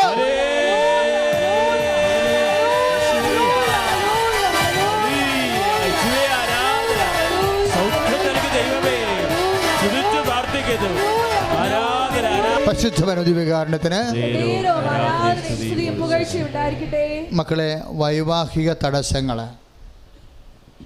മക്കളില്ലാത്തവര്, ഭവനരഹിതര്, ഭവനം വെക്കാൻ വീട് 3 സെൻറ്റ് സ്ഥലം പോലും ഇല്ലാത്തവര്, സാമ്പത്തിക കടമുള്ളവർ, കടം വീട്ടാൻ ഒരു മാർഗം കാണാത്തവർ, ജോലി ഇല്ലാത്തവർ, ജോലിക്ക് വേണ്ടി ശ്രമിക്കാൻ പോലുള്ള മനസ്സില്ലാതെ വീട്ടിൽ ഒടുങ്ങി കിടക്കുന്നവർ, ജോലിക്ക് വേണ്ടി കൊടുത്ത കാശ് പോയിരിക്കുന്നത് കൊണ്ട് മനസ്സ് തന്നെ ഭ്രമിച്ച് ഭ്രാന്തമായി നടക്കുന്നവരെ അവർക്കെല്ലാവർക്കും വേണ്ടി പ്രാർത്ഥിച്ച് കർത്താവ് അനുഗ്രഹിക്കുന്ന സമയമാണ്.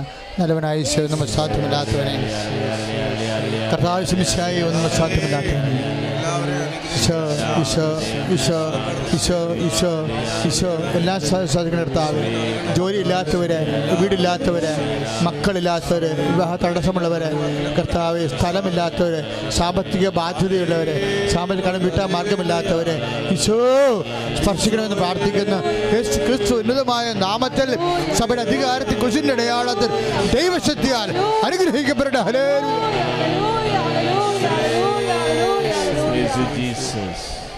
പരിശുദ്ധ പരമദിവ്യകാരുണ്യത്തിന്,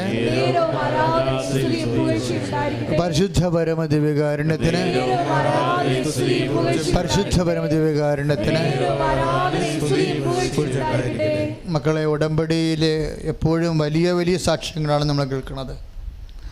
സാങ്കേതികമായ കുരുക്കുകൾ മാറിപ്പോയവരെ, കള്ളക്കേസുകൾ അകന്നുപോയവരെ, കേസ് അകപ്പെട്ടവരുടെ വിടുതൽ, അതുപോലെ തന്നെ പലതരത്തിലുള്ള നൈപുണ്യ പരീക്ഷകൾ, അതൊന്നും മനുഷ്യനെ പോലും സങ്കല്പിക്കാൻ പറ്റാത്ത രീതിയിൽ ദൈവികമായി ഇടപെടൽ അത് ഇന്നും ഉണ്ടാകും, ഇനിയും ഉണ്ടാകും.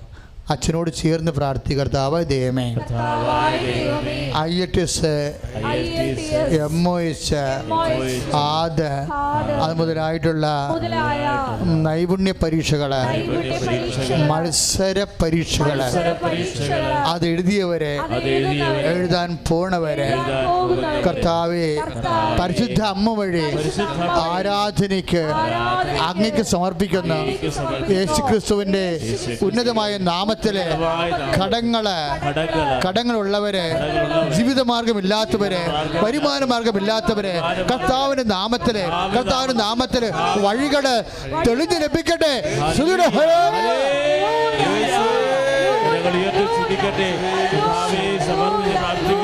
പരിശുദ്ധവരവികാരണത്തിന് മക്കളെ, ഡേറ്റുകൾ ഓർക്കുക. മക്കളെ, ദൈവം സമയത്തിലല്ലേ പ്രവർത്തിക്കുന്നത്.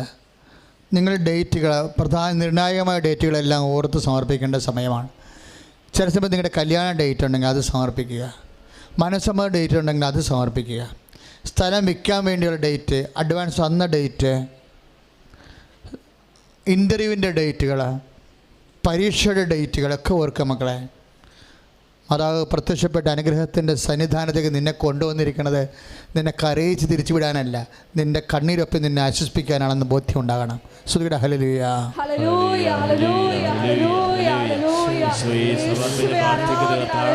എല്ലാ ടെസ്റ്റുകൾ ഡേറ്റുകൾ ഓർത്ത് പ്രാർത്ഥിക്കുന്ന കർത്താവേ, പോയിട്ട് എക്സാം എഴുതുന്നവരെ സമർപ്പിക്കുന്ന കർത്താവേ, ഹല്ലേലൂയ ഹല്ലേലൂയ ഹല്ലേലൂയ. ക്ഷുദ്രജീവികളെ ബന്ധിച്ച് പ്രാർത്ഥിക്കാൻ ഈശോ ആവശ്യപ്പെടുന്നു. കർത്താവായ ദൈവമേ, വിഷജന്തുക്കളെ ഞങ്ങളിൽ നിന്നും ഞങ്ങളുടെ കുടുംബങ്ങളിൽ നിന്നും അതിൻ്റെ 4 അതിരുകളിലെ 8 ദിക്കുകളിൽ നിന്ന് യേശുക്രിസ്തു നാമത്തിൽ ആട്ടി അകറ്റുന്നു.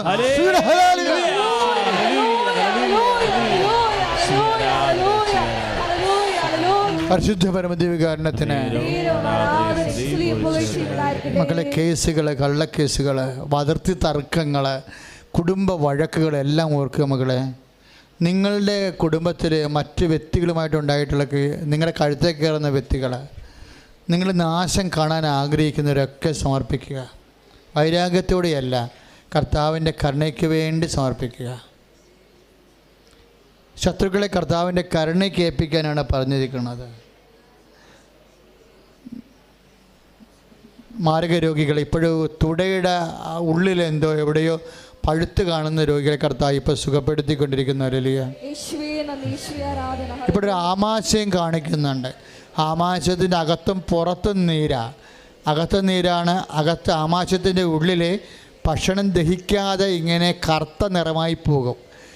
അവിടെ ചെല്ലുമ്പോൾ അത് ദഹിക്ക് പുറത്തും പോകത്തില്ല, അകത്തും വരത്തില്ല. അത് കറുത്ത നിറമായി പോകും. ആഹാരം കറുത്ത നിറമായി പോകും. ആ വ്യക്തിയുടെ വയറിനെ കർത്താവ് സ്പർശിച്ചുകൊണ്ടിരിക്കുന്ന ഹല്ലേലൂയ.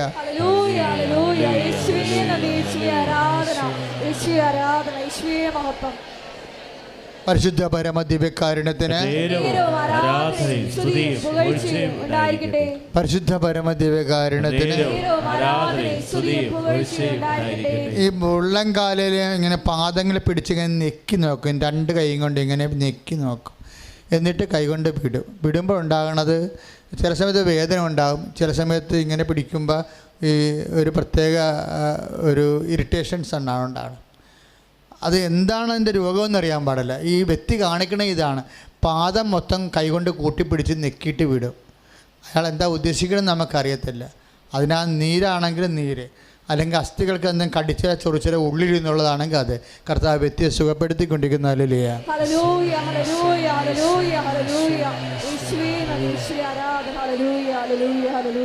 പരിശുദ്ധ പരമദിവ്യകാരുണ്യത്തിന് മക്കളെ, അമ്മമാതാവ് പ്രത്യക്ഷപ്പെട്ട വിശുദ്ധ മണ്ണിൽ ഈശോൻ്റെ ആശീർവാദം മേടിക്കാൻ നിൽക്കുന്ന സമയത്ത് ഇനി നിങ്ങൾ ഉടമ്പടി വെച്ച കാര്യങ്ങൾ ഇപ്പോൾ മനസ്സിൽ ഓർക്കുക. അതിൻ്റെ മേലാണ് നമ്മൾ ആശീർവാദം മേടിക്കാൻ പോണത്. ഉടമ്പടി വെച്ച കാര്യങ്ങൾ. എൻ്റെ മക്കളെ, ഉടമ്പടി ചെയ്യാത്ത കുറച്ച് മക്കൾ ഇന്ന് പുതുതായിട്ട് വന്ന് കാണുമായിരിക്കും. അവരെന്തിനു വേണ്ടിയാണ് ഇവിടെ പ്രാർത്ഥനയ്ക്ക് വന്നത്, ആ ജീവിത വിഷയങ്ങൾ മനസ്സിലോർക്കുക. മാതാവിൻ്റെ മധ്യസ്ഥത്തിന് സമർപ്പിക്കുക. അമ്മയോട് ഈശോയ്ക്ക് അത് സമർപ്പിക്കാൻ വേണ്ടി പ്രാർത്ഥിക്കുക.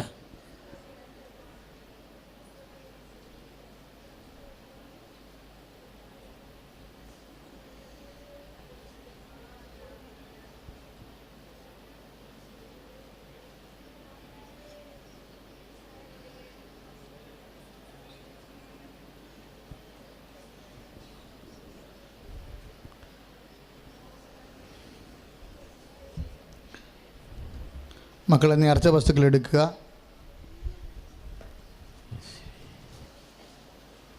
നമുക്ക് പ്രാർത്ഥിക്കാം. നേർച്ച വസ്തു ഉയർത്തിപ്പിടിക്കുക. വിശ്വാസപൂർവ്വം ചെല്ലട്ടെ. Lord Jesus Christ, pour out His Spirit.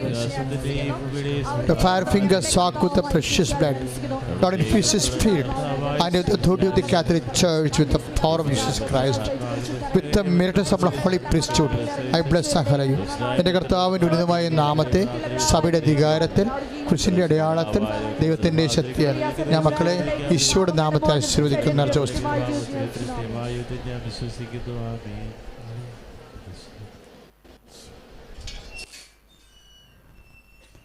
നേർച്ച വസ്തുക്കൾ ഉയർത്തിപ്പിടിക്കട്ടെ. കരമുയർത്തി മനമുയർത്തി വിശ്വാസത്തോടുകൂടി അതിശക്തമായി സ്തുതിക്കട്ടെ. ഹല്ലേലൂയ ഹല്ലേലൂയ ഹല്ലേലൂയ ഹല്ലേലൂയ ഹല്ലേലൂയ ഹല്ലേലൂയ. കർത്താവായ ദൈവമേ, മനമുയർത്തി സ്വരമുയർത്തേക്ക് വിളിച്ചു ചെയ്ത മക്കളുടെ നിരവധിയായ രോഗങ്ങൾ, തൈറോയ്ഡ് രോഗങ്ങൾ, ക്യാൻസർ രോഗങ്ങൾ, ഷുഗർ രോഗങ്ങൾ, കിഡ്നി രോഗങ്ങൾ ഏറ്റെടുക്കണമേ എന്ന് പ്രാർത്ഥിക്കുന്നു. കർത്താവേ, ഇപ്പോൾ ഈ മക്കള് ഉടമ്പടിയിൽ സമർപ്പിച്ച നിയോഗങ്ങളുണ്ട്. 6 കാര്യങ്ങൾ കർത്താവേ പ്രധാനപ്പെട്ട അമ്മയ്ക്ക് സമർപ്പിച്ചിട്ടുണ്ട്.